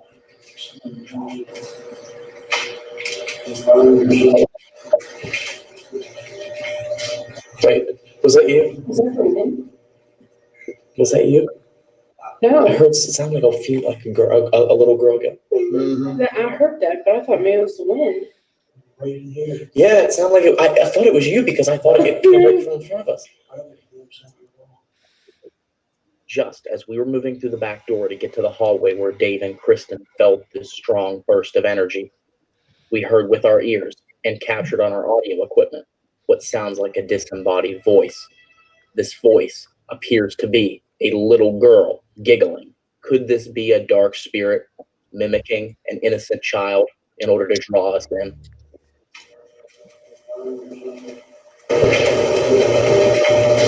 Wait, was that you?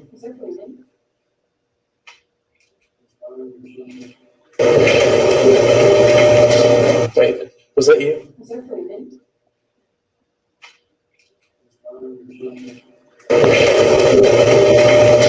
Wait, was that you?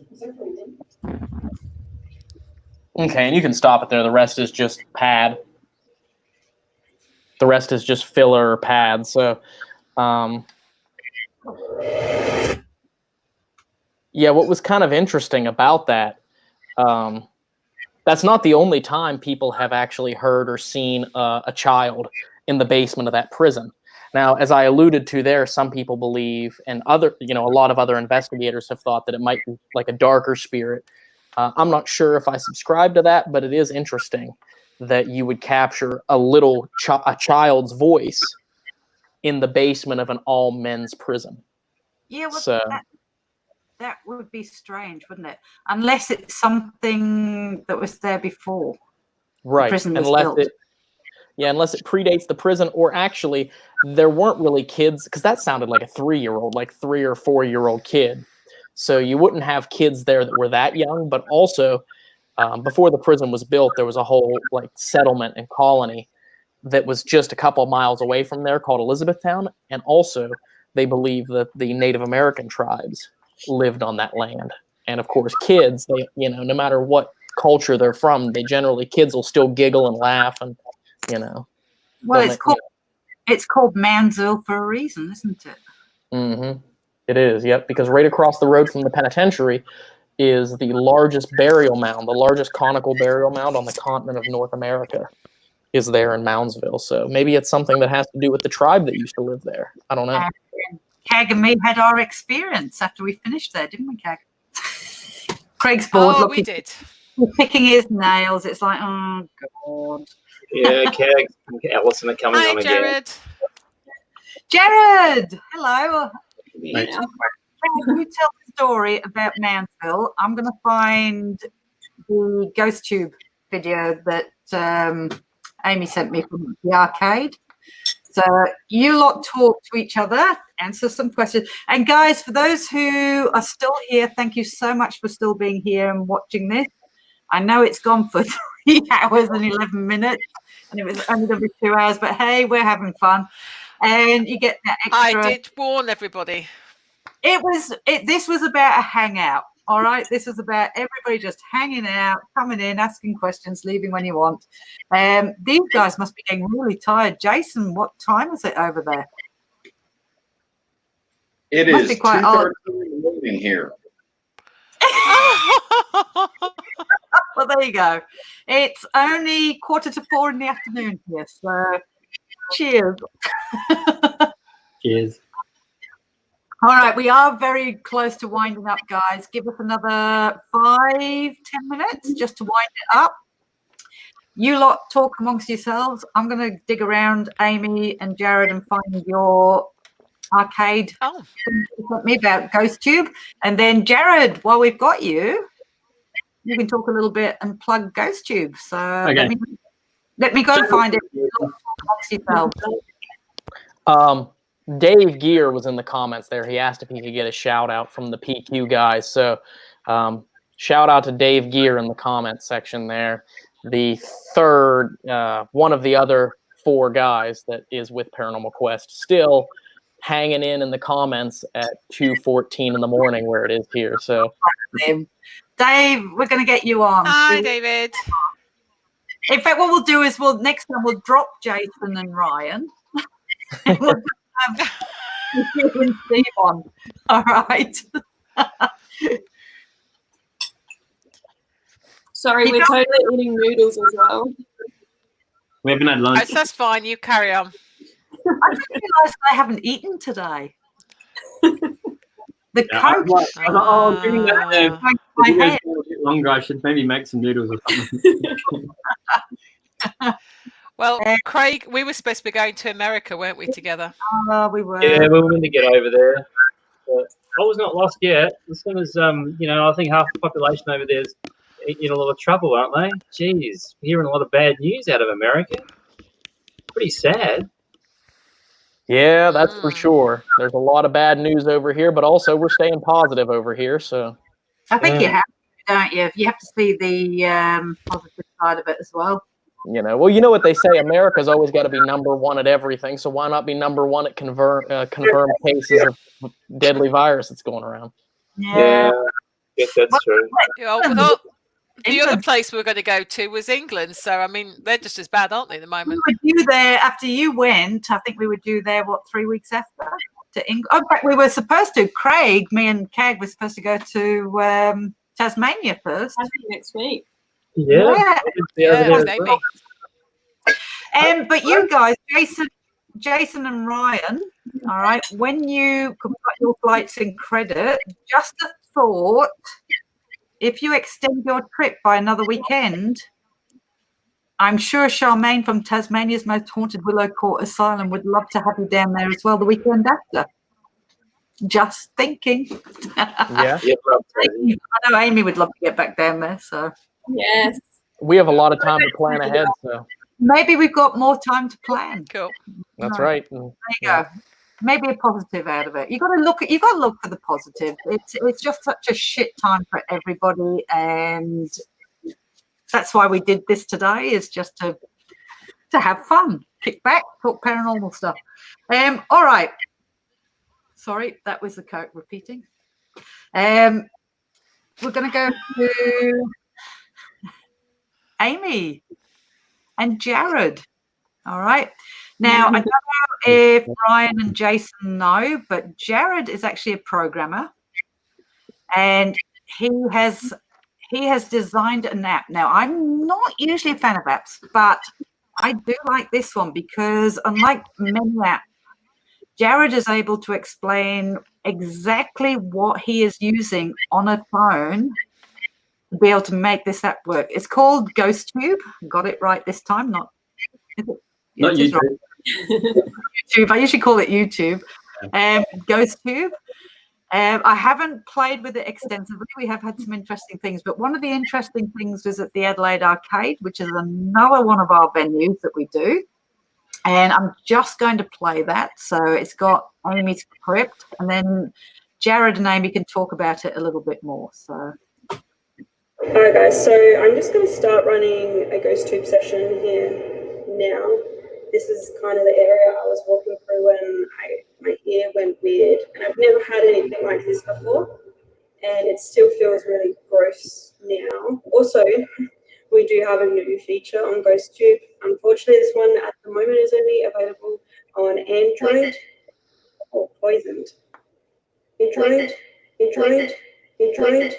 That's interesting because so Poisoned is a little bit relevant because here, the child Sydney, there's some controversy around their death. A child here, Sydney. Unfortunately, he passed away when he was 3 years old. His mum and dad used to have a shop here. He unfortunately died through gas poisoning, which his mother was blamed for, but we don't think she was to blame. Alison probably knows a little bit more, sorry. I was keeping out of it, but I came out to update on that. His mother, 6 months afterwards, or 6 weeks, something like that, a little time after he died, because she never got convicted, she was found poisoned in West Coast Parklands. Oh, okay. So, yeah, poison is quite relevant. Okay, that's very interesting. Sydney, if you're around, feel free to try and talk to us or communicate with us at any point. I think it goes on quite a bit. That section. Yeah, you seen the gist of that. You don't want the whole. Whoops! You don't want the whole episode, obviously. So stop it there. That was interesting. Of all the words to come out in the Adelaide Arcade, Yeah. because not only was Sydney poisoned by the gas, but his mother poisoned herself, or thought to have poisoned herself as well. Yeah. So the dictionary is probably the most experimental of everything in there. It works very similar to what's called the Olus.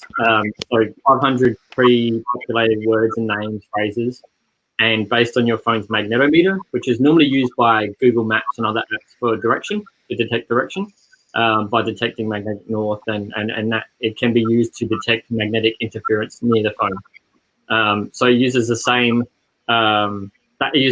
sensor as those apps to detect interference, and the little green bar at the bottom is representative of the interference. So you can test it. If you put another phone near it, it'll go off.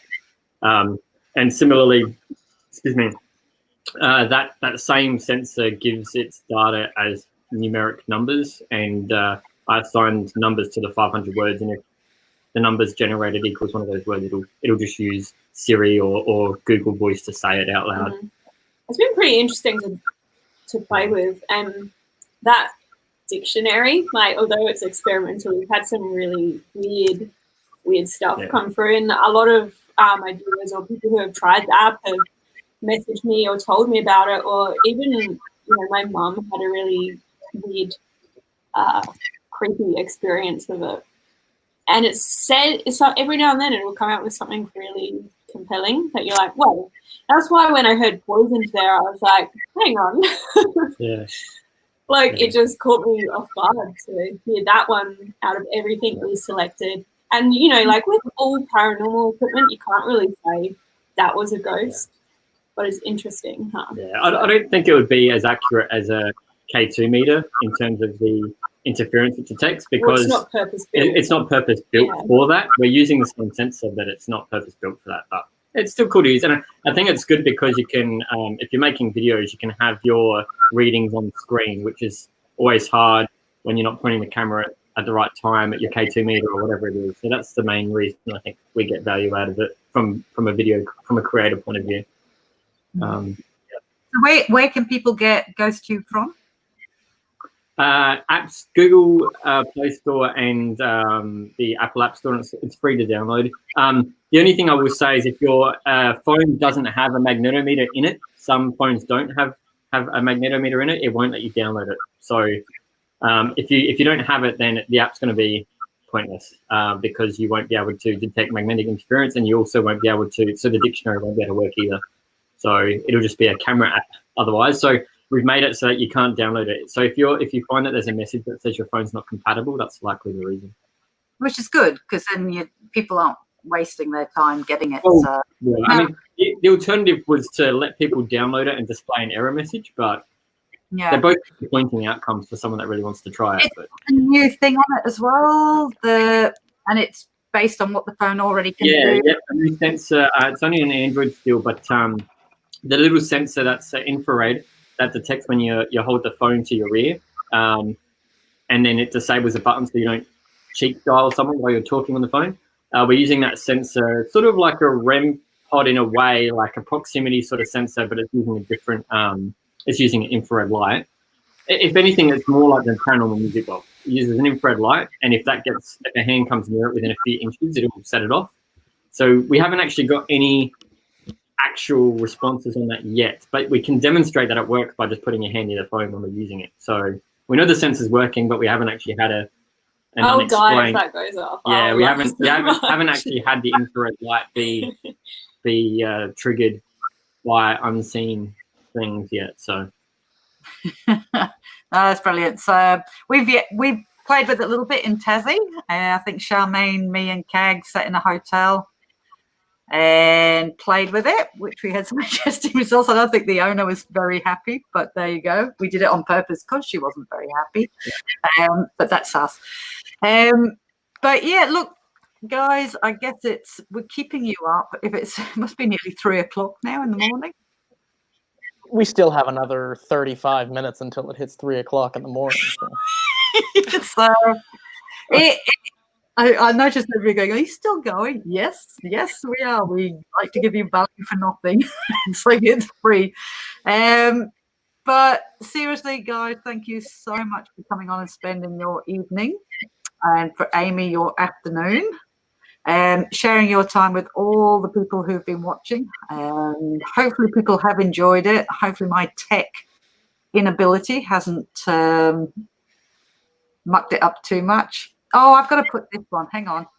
Craig will like this one. Only because I can. There you go. Just can't know what.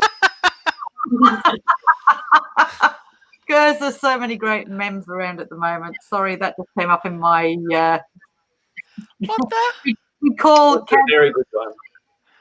Cag's nickname is the Muckle Coo, by the way, which is what Cag is Scottish for. A big cow. It's a Highland. It's a Highland coo. That's what a muckle looks like. Yeah, it's a muckle coo. So there you go.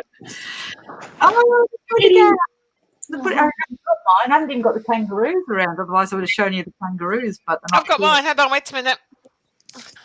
We're going to compare cats now. If I tried to pick my cat up who's feral, she would probably claw my eyes out. I've just got this Jared. one has got. She's got one yellow eye and one blue eye. Oh, she's blind, isn't she? Or deaf? She's deaf. She's deaf. She's deaf. She Doesn't looks stop her very being worried. a pain in the backside. The eyes, it's like She what probably the is.